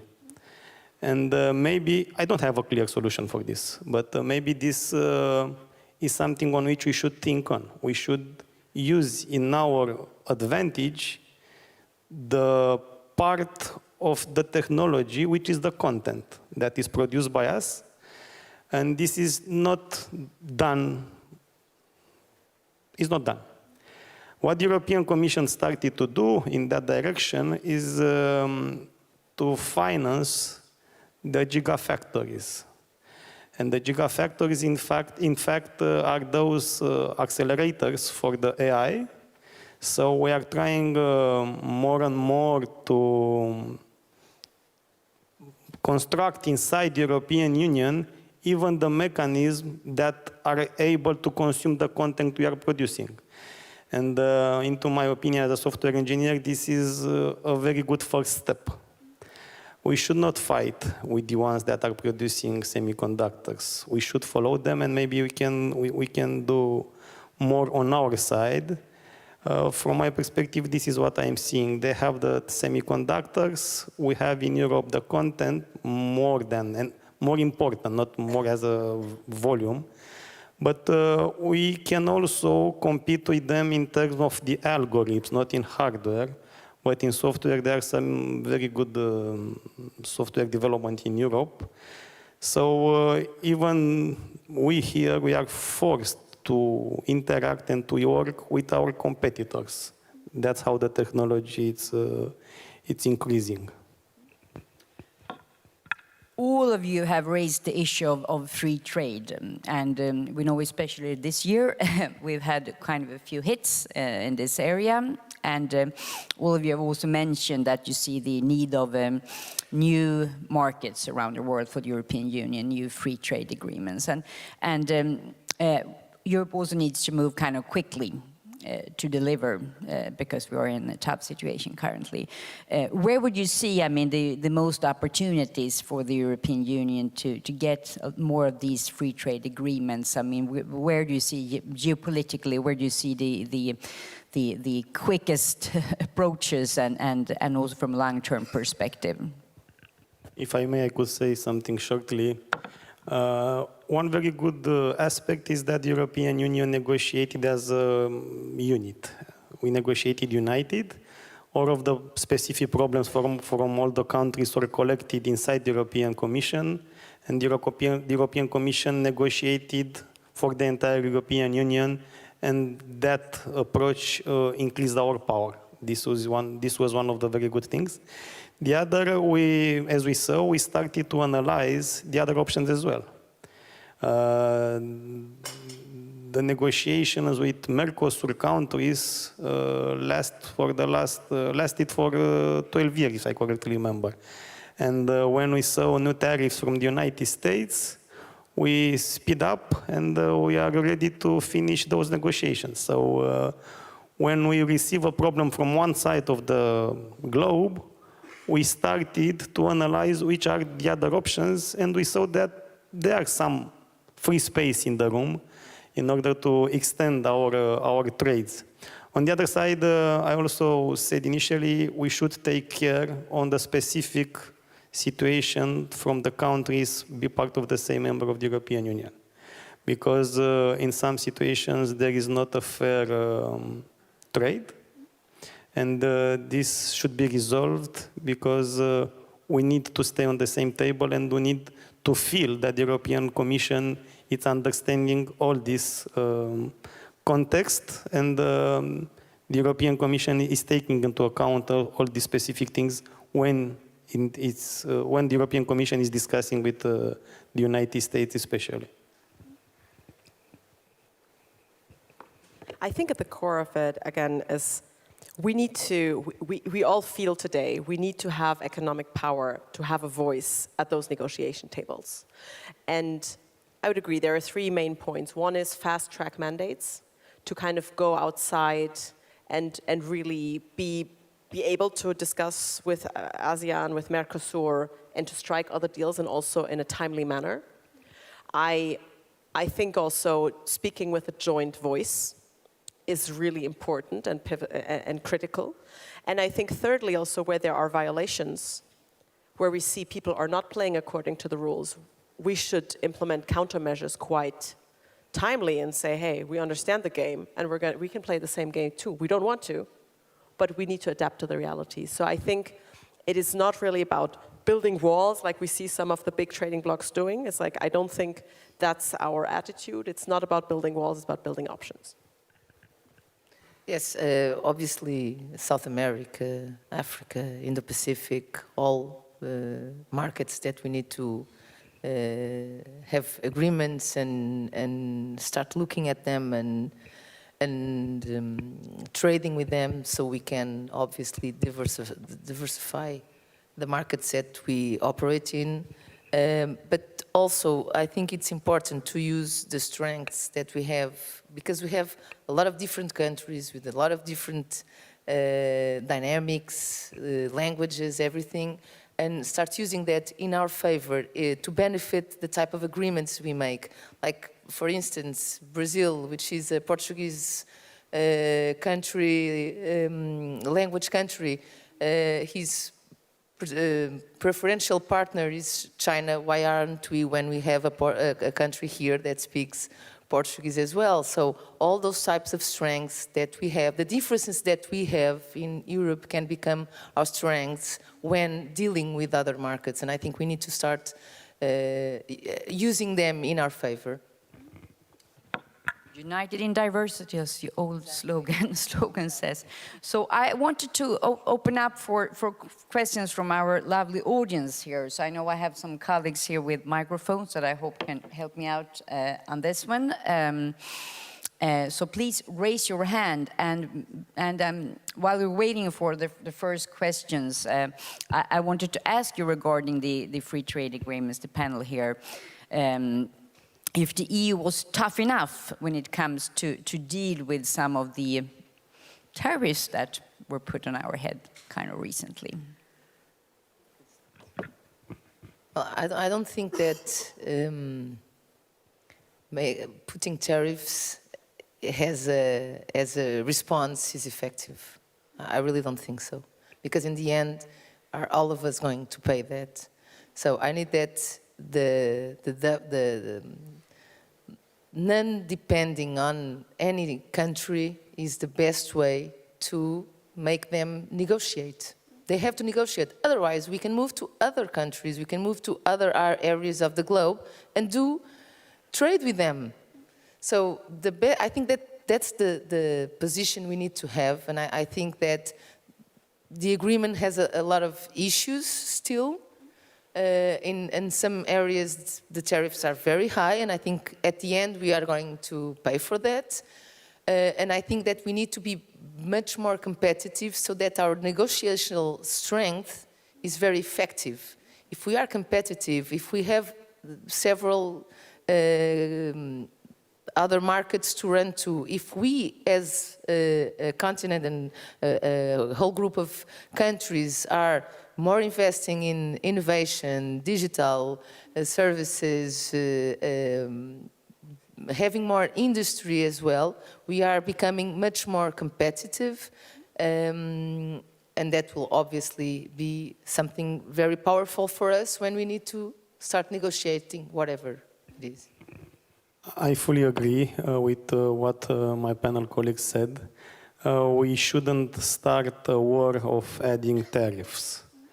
And this was very well managed by the European Commission. We were forced to receive some new tariffs from the United States, and we tried to negotiate. We didn't try to add new tariffs on the same way. And as we saw, it worked. If you remember, when we received the last tariffs from the United States, it was approximately the same period when we announced as a European Union that our commitment with Mercosur countries is ready to be done. It was a different point of view situation in between some countries like Germany, France, Italy, Romania, Poland, Netherlands. But we stay on the same table, and when we announced that we reach a common point of view, the others already knew about this, and we saw that the tariffs, which were initially announced on a huge value, decreased. So a diplomatic way and a negotiated way, it's always better in this situation. Otherwise, we'll pay for everything. Do we have questions in the audience? Yes, please go ahead. Hello, I'm Alina from USR Romania. And just as follow-up actually to this question, how do we communicate this decision to the citizens? And coming back to what the USR party leader was saying tomorrow, that we need to reconnect with the citizens, because a political decision is one thing and understanding it is one thing, but how do you communicate to citizens, especially that one of the selling points of the European Union has been for so long that we have the largest single market of consumers in the world, and that we do not have an army, or we didn't have an army, but we have economic power. So how do we explain that we backed up on this issue? Back down, sorry. Who would like to start off answering? Well, we are forced to show people some results, because citizens most of the time don't care what we are doing inside our political meetings. They expect some results. And if after negotiations, after new interactions with our partners, we can produce something in terms of prices, they will understand. Otherwise, they will go in that, some of them are going in that extreme position from where it's difficult to take them back. Do we have more questions? Yes, please go ahead. Yes, hello. Hi, I'm Federica Sabati from Italy, from the Azione Party. I have a question about industry and industrialization. My country, like your country, Germany, but several other countries in Europe, are the cradle of manufacturing and industry. And in the last few years, we are actually seeing these countries deindustrializing. We're losing jobs and delocalization outside of the European Union and in different parts of our neighborhood. So being an economic superpower surely involves also strengthening at least the assets that we still have.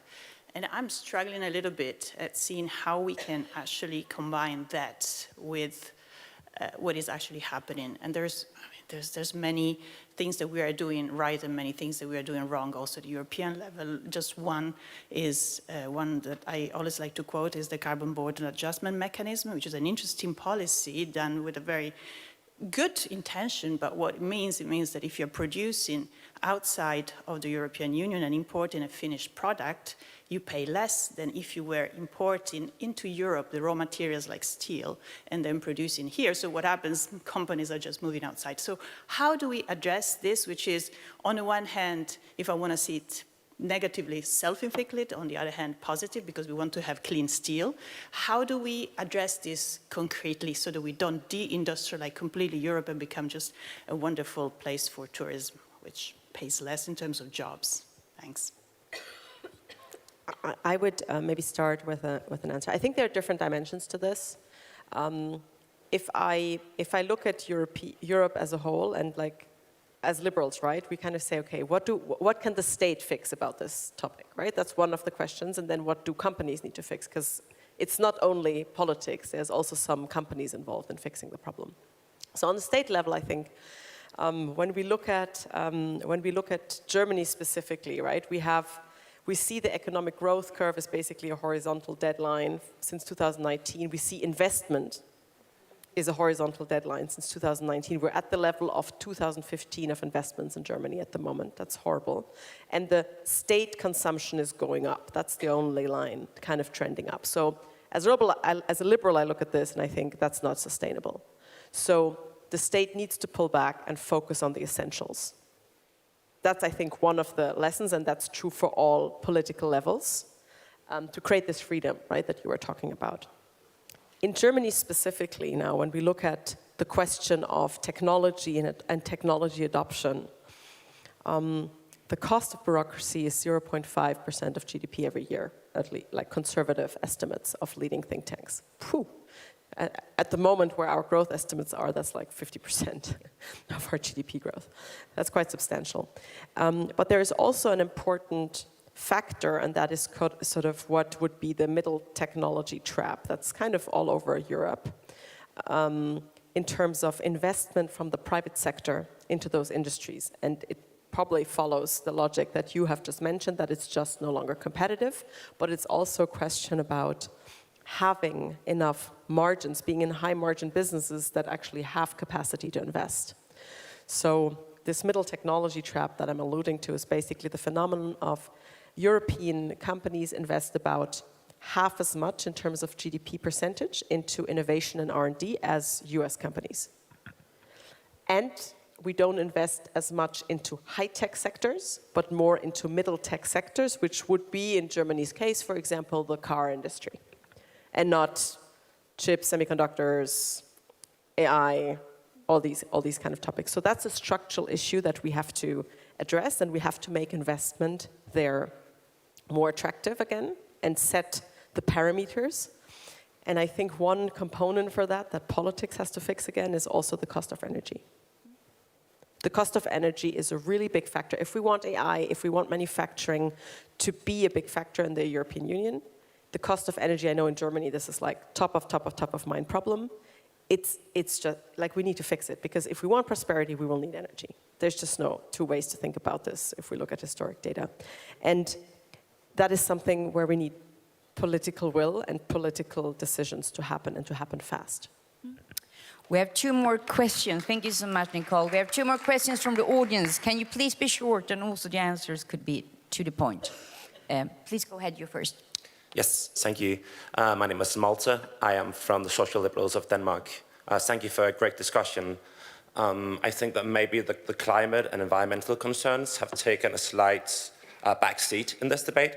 So I was wondering if you could put some points on how we can balance this economic growth and building a stronger economic Europe while respecting climate boundaries and keeping our role as climate champions. Thank you. Thank you so much. We take the last one too. Hi, my name is Maxim with Lib Dems UK. Nicole mentioned that we should probably realize we have some strengths in certain specific sectors and maybe focus on those. My question is basically, what are those exactly? Like, can you name them? And also maybe, given that there are so many countries in Europe and maybe they want to focus on their own strengths, and how many strengths we can have together as a Europe, and is it possible actually to focus only on a few of those? Thanks. Would you like to start, Radu, to answer? I will try. So regarding the last questions, there are some points, and I'm finishing the speech or the interaction with what I said initially. We should better use the differentiators, and all of the countries are discussing these days about rare earths, about raw materials. We have some of them in Europe, and the European Union, the European Commission already classified last year some strategic materials. We didn't start to use them and to add more economical value by using those resources. So maybe this could be one of the answers for the last question.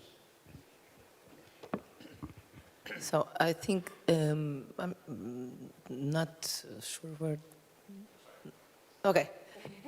Regarding your please sit down.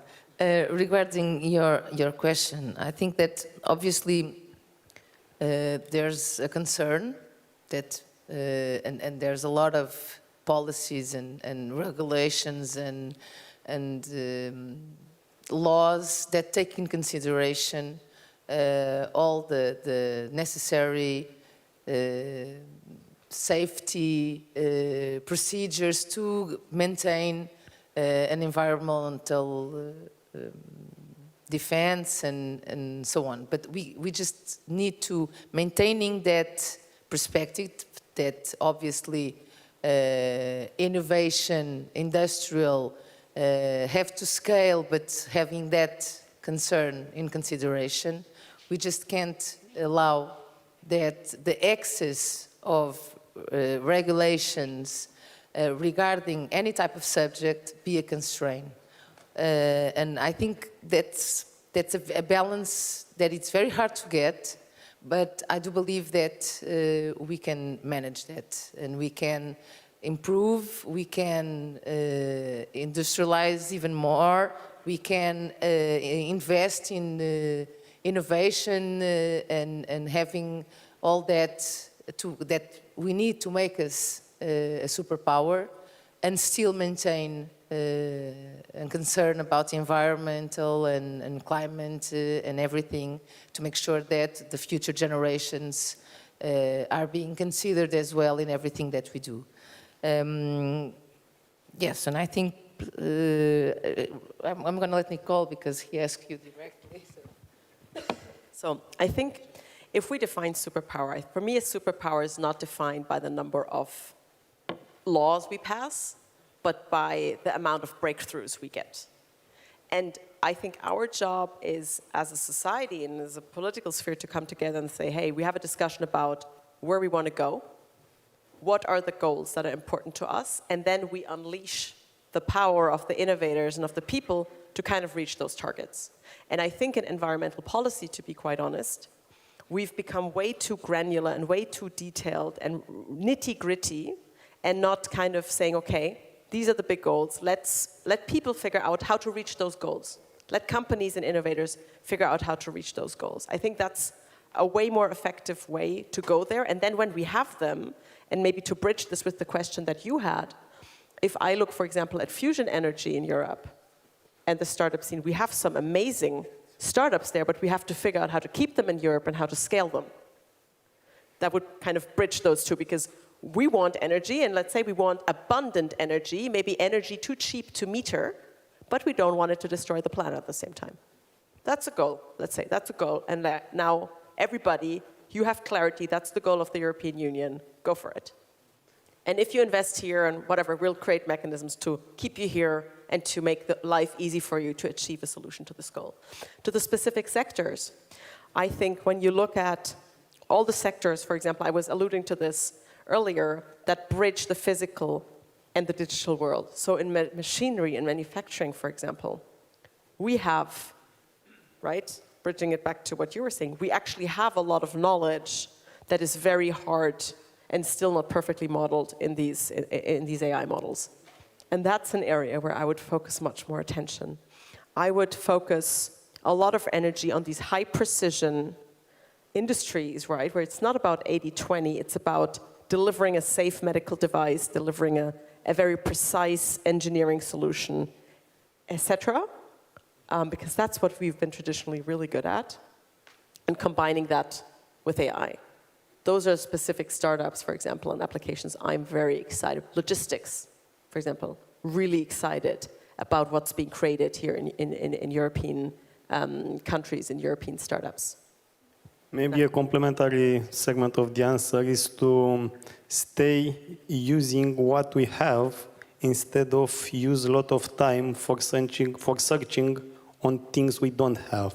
Because maybe it will be more efficient to invest additionally in innovation, in research and development around the things and the resources that we are having, and to develop industry by adding this research segment around what we have, instead of stay to continuously look for resources we really don't have. All right. I would like to end by thanking our excellent panel, Radu, Mariana, and Nicole, for great interventions, ideas, and innovations. And I mean, we see that this fight for open markets, free trade, and multilateralism and democracy in the long run, I mean, it's more needed than ever before. And to use some war reference, I mean, this year, 2025, might not be kind of this turning point, not our free trade midway or our liberty Alamein when it comes to opening up the world, but the fight needs to start in this room, and you are all part of it together, because we are now in this very dangerous, I would say, political cocktail of nationalism, protectionism, and authoritarian forces that are so strong and fighting the values that all true liberals stands for. So thanks everyone for coming here, and I would like to end by quoting a famous Polish anti-communist, Leszek Kołakowski, I hope I pronounce his name right. He said, "In politics, being deceived is no excuse." And I think that's really a good encouragement for all of us to be smarter, more strategic, because that's what the authoritarians are at the moment. So thanks everyone for joining, and I hope to see you at the buffet lunch just outside here.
stay in the room. The Liberal Awards is about to start. Please stay in the room. The Liberal Awards and Bureau elections is about to start.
I would like to welcome all of you to the 5th Annual Liberal Awards ceremony, or as we prefer to call it at the European Liberal Forum and ALDE Party, we proudly refer to it as the Liberal Oscars. Yes. We know it's been a long day, but we want some energy. So we've traded the red carpets of Hollywood, unfortunately, for the grey skies of Brussels. But what we can promise is the most suspense, I think, of this weekend. Well, at least more suspense than the ALDE Bureau elections. Yeah, I think that it's going to be an exciting moment. So we hope there's a little bit more energy in the room. Voilà. Because Because we know what you're thinking. Huh? You're thinking, okay, there's no way they are as funny as Tina Fey or Ricky Gervais. But we're still thrilled to co-host this evening for the first time with ALDE, supported by our excellent partners at FNF Europe and LIMEC. And while we want to bring back a little bit of glamour to liberalism, we are here for a serious reason. Absolutely. While Hollywood celebrates drama, we are celebrating the best defense of democracy here today. While they cheer for courage on the silver screens, we're cheering and honoring the persistence and heart of those who fight for freedom in Europe. Tonight, we celebrate the individuals who, against rising populism and cynicism, have demonstrated remarkable courage by raising their voices, standing firm on liberal principles and inspiring us all. They are the ones delivering the sequel to the greatest story ever told, the triumph of open societies. And we promise there won't be any long-winded speeches like there are in the Oscars, because we know that liberal politicians can keep to time. No more amendments, and definitely no need for trialogues. It's time to hand out the hardware that you can see there. These are our Oscars. To present our first award for the Rising Star, I'd like you to give a round of applause for a leading man, our President, ALDE President, MEP Jan-Christophe Oetjen.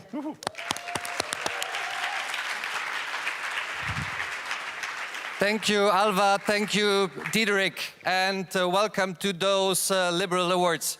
It's my pleasure to present the Rising Star Award, recognizing emerging liberal leaders who bring fresh energy, courage, and conviction to our shared values.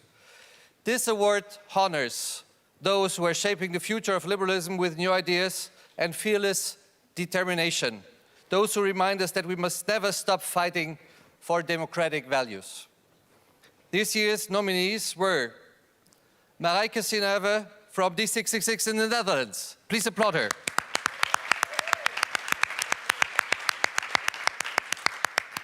It's Matej Grad, the Secretary General of Svoboda Party from Slovenia. Woo! It's Ines Holzegger, LIMEC President and Member of the Parliament in Austria. Yes, which is our president. And it's Marko Vulevic, author and activist from Montenegro.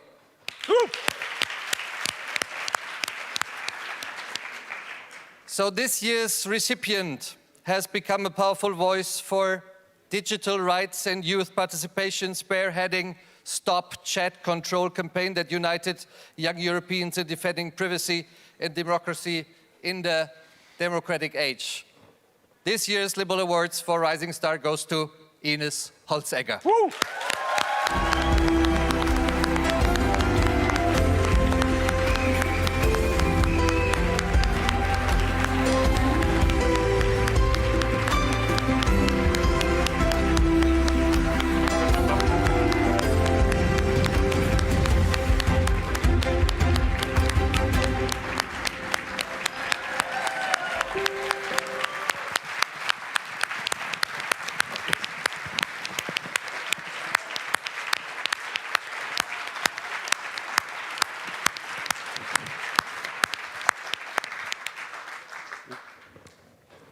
She can speak.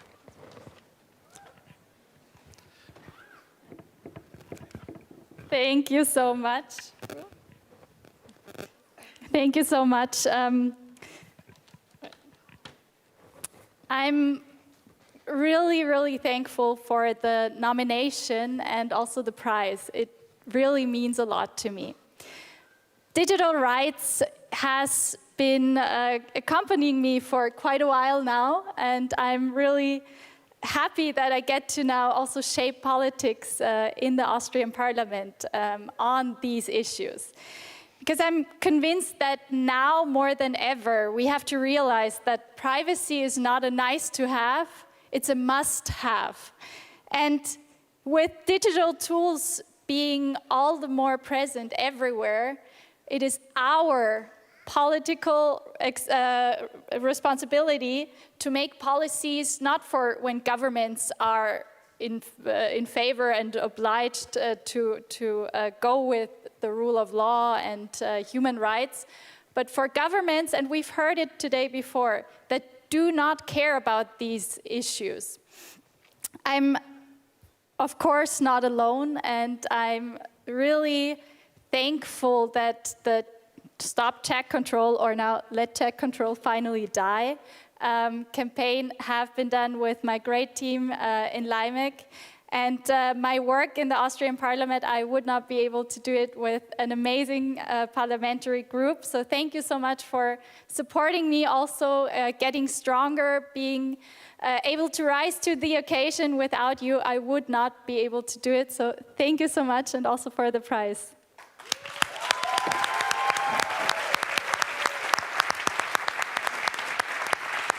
Thank you so much, Ines. Thank you so much, Ines. And for the second award, I call upon the stage the President of the ALDE Party, Svenja Hahn.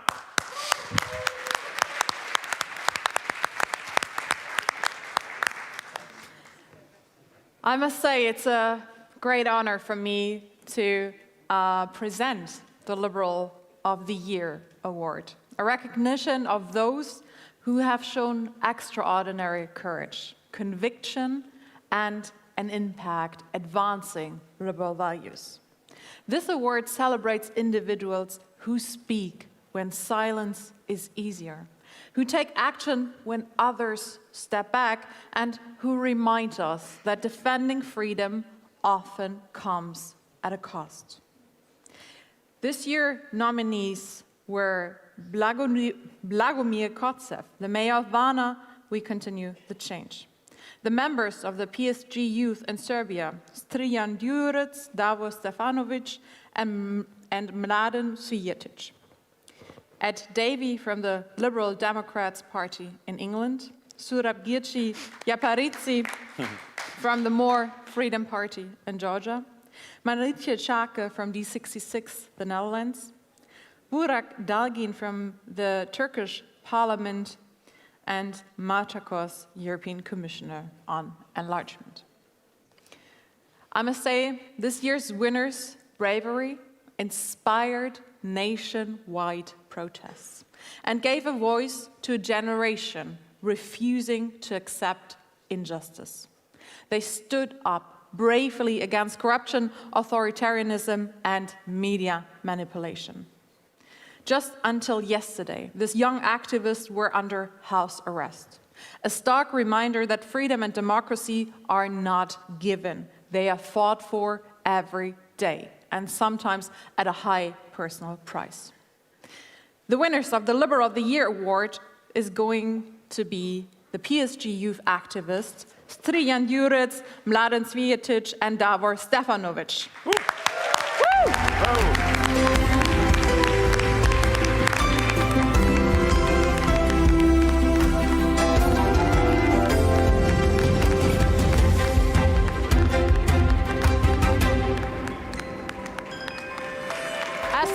Be with us today. I would like to invite the president of the PSG Youth on stage with us to accept the award on behalf of them, Jelena Banchak. You can go get your award. Thank you so much.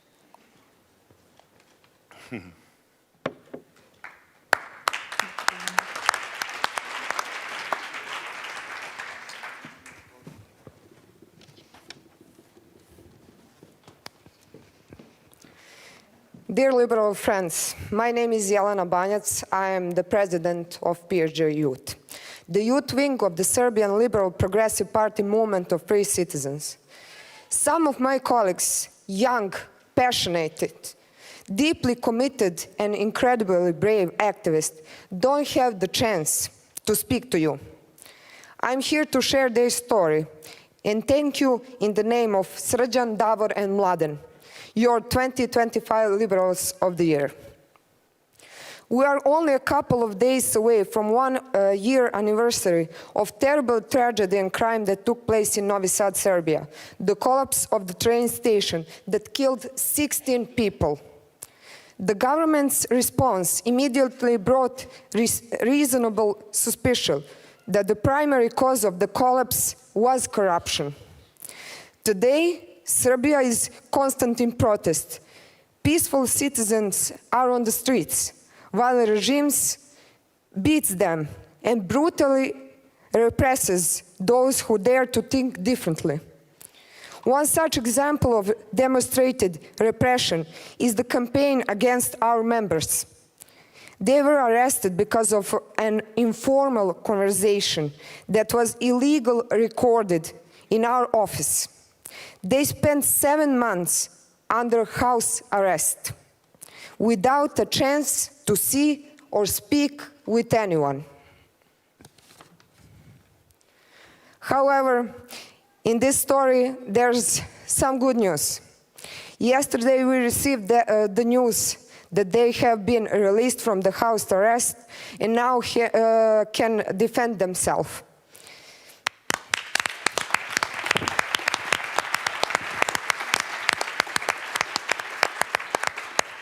In the end, I want to thank ALDE, and special thanks to wonderful people from Limek. We will keep fighting for European liberal democracy, Serbia. Thank you. Yeah, that's good time.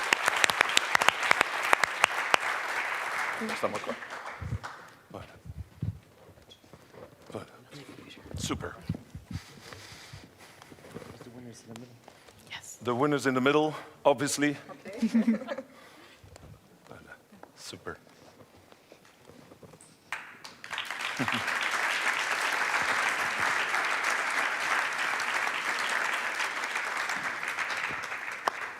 Thank you very much, everyone, and I think we can clap one more time when they leave the stage. And I know you're all eagerly waiting, so thank you again.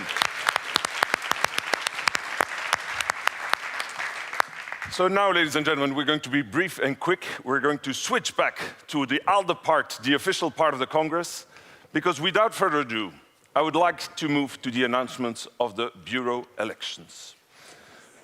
Ooh, I like the excitement in the room. Wow, you guys are really doing well for an afternoon, huh?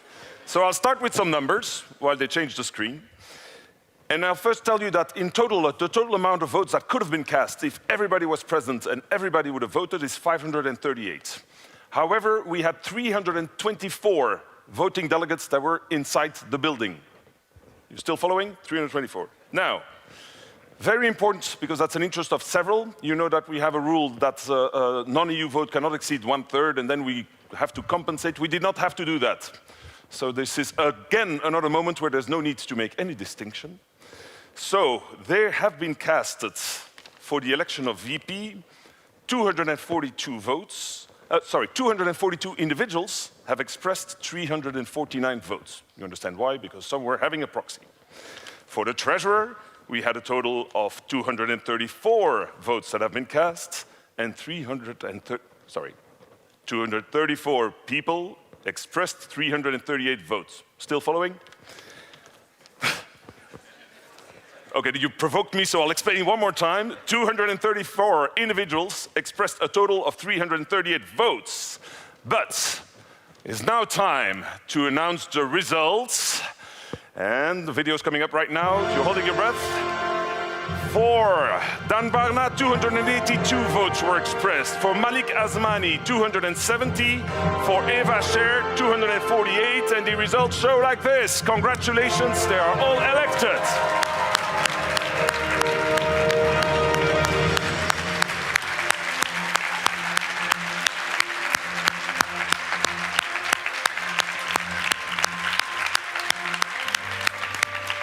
Congratulations to all, and you will all get an opportunity to thank them. But before that, we want to welcome and thank for her leadership, the instructions she gave, the preparation of this event. So I ask for you a warm applause one more time, and this time the final time of the day, to our President, Svenja Hahn.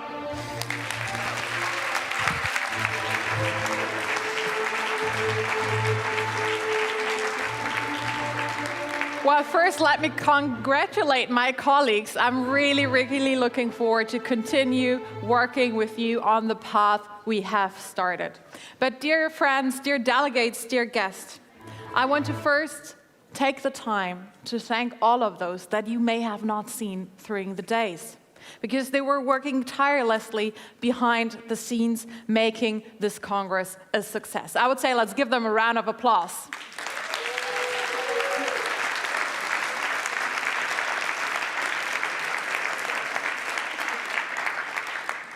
Thank you to our team, our partners, and our allies. But I also want to thank you, as the delegates, for filling the Congress with lively debates, honest stories, and experiences shared. As we're coming to a close at the 45th Congress here in Brussels, what really shined through every debate, every resolution, and every conversation we had, that Europe really does stand at a crossroads, and that liberals are ready to lead. Around us, the world is changing fast. Authoritarian regimes are rising, power politics is returning, but instead of fear, we choose courage. Instead of retreat, we choose renewal, and instead of despair, we choose action. Because we know what Europe can be. A superpower for freedom, a superpower for democracy, and a superpower for opportunity and hope.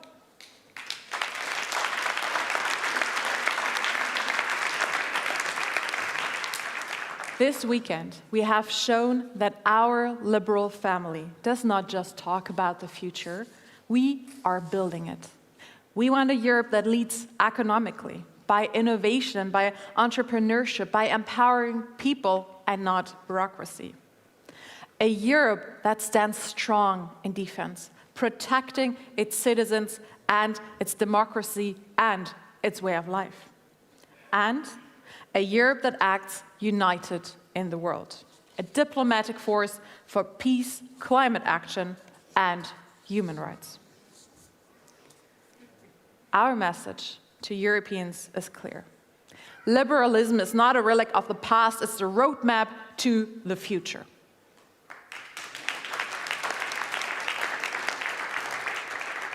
I don't know about you, but I had a few goosebumps situation this Congress. Situation where I was fighting hard with some tears. Those moments particularly were for me when we heard from our friends in Venezuela, when we heard about the stories of the Serbian activists, when we heard the voices from prison from our party leaders in Georgia. Because it has really shown to us that freedom is never guaranteed. It must be defended, it must be renewed every single day.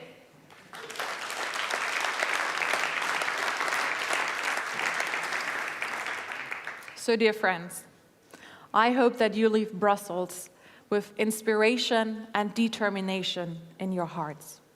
I want us all to go home and tell our citizens, our neighbors, our friends, that Europe's best days are not behind us. They are ahead of us. But for that, we need to stand united. We need to act boldly, and we need to lead with liberal conviction. Then Europe can rise, not just one other power. Europe can rise to become a liberal superpower, a strong, free, and full of promise superpower.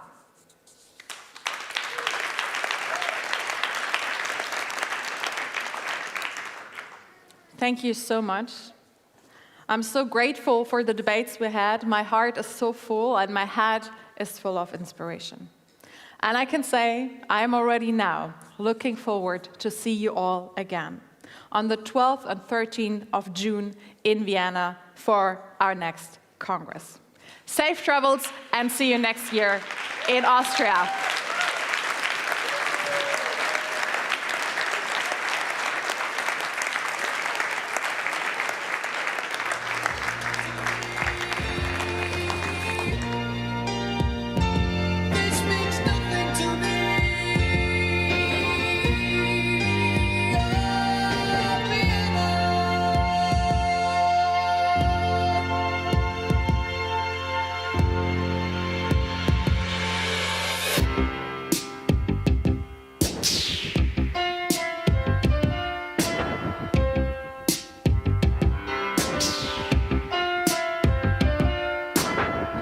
music is weaving.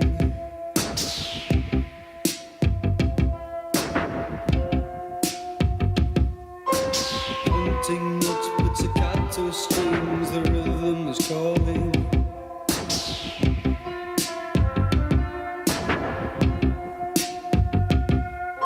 Alone in the night as the daylight brings a cool empty silence.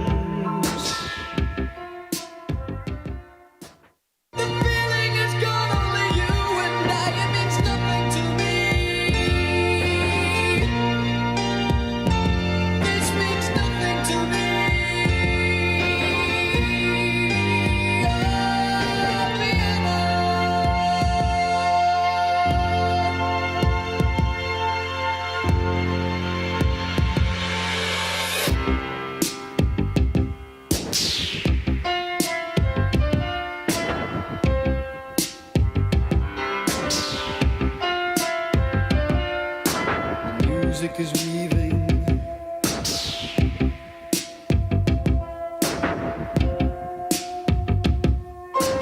Hunting notes, pizzicato strings, the rhythm is calling.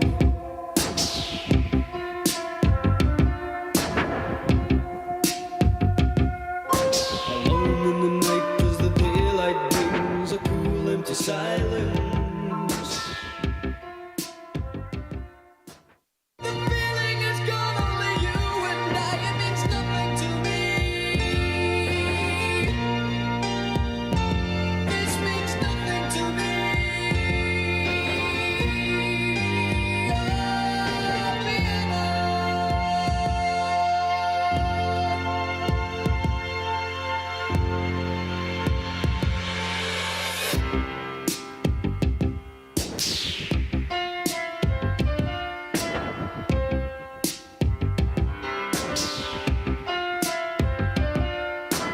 Music is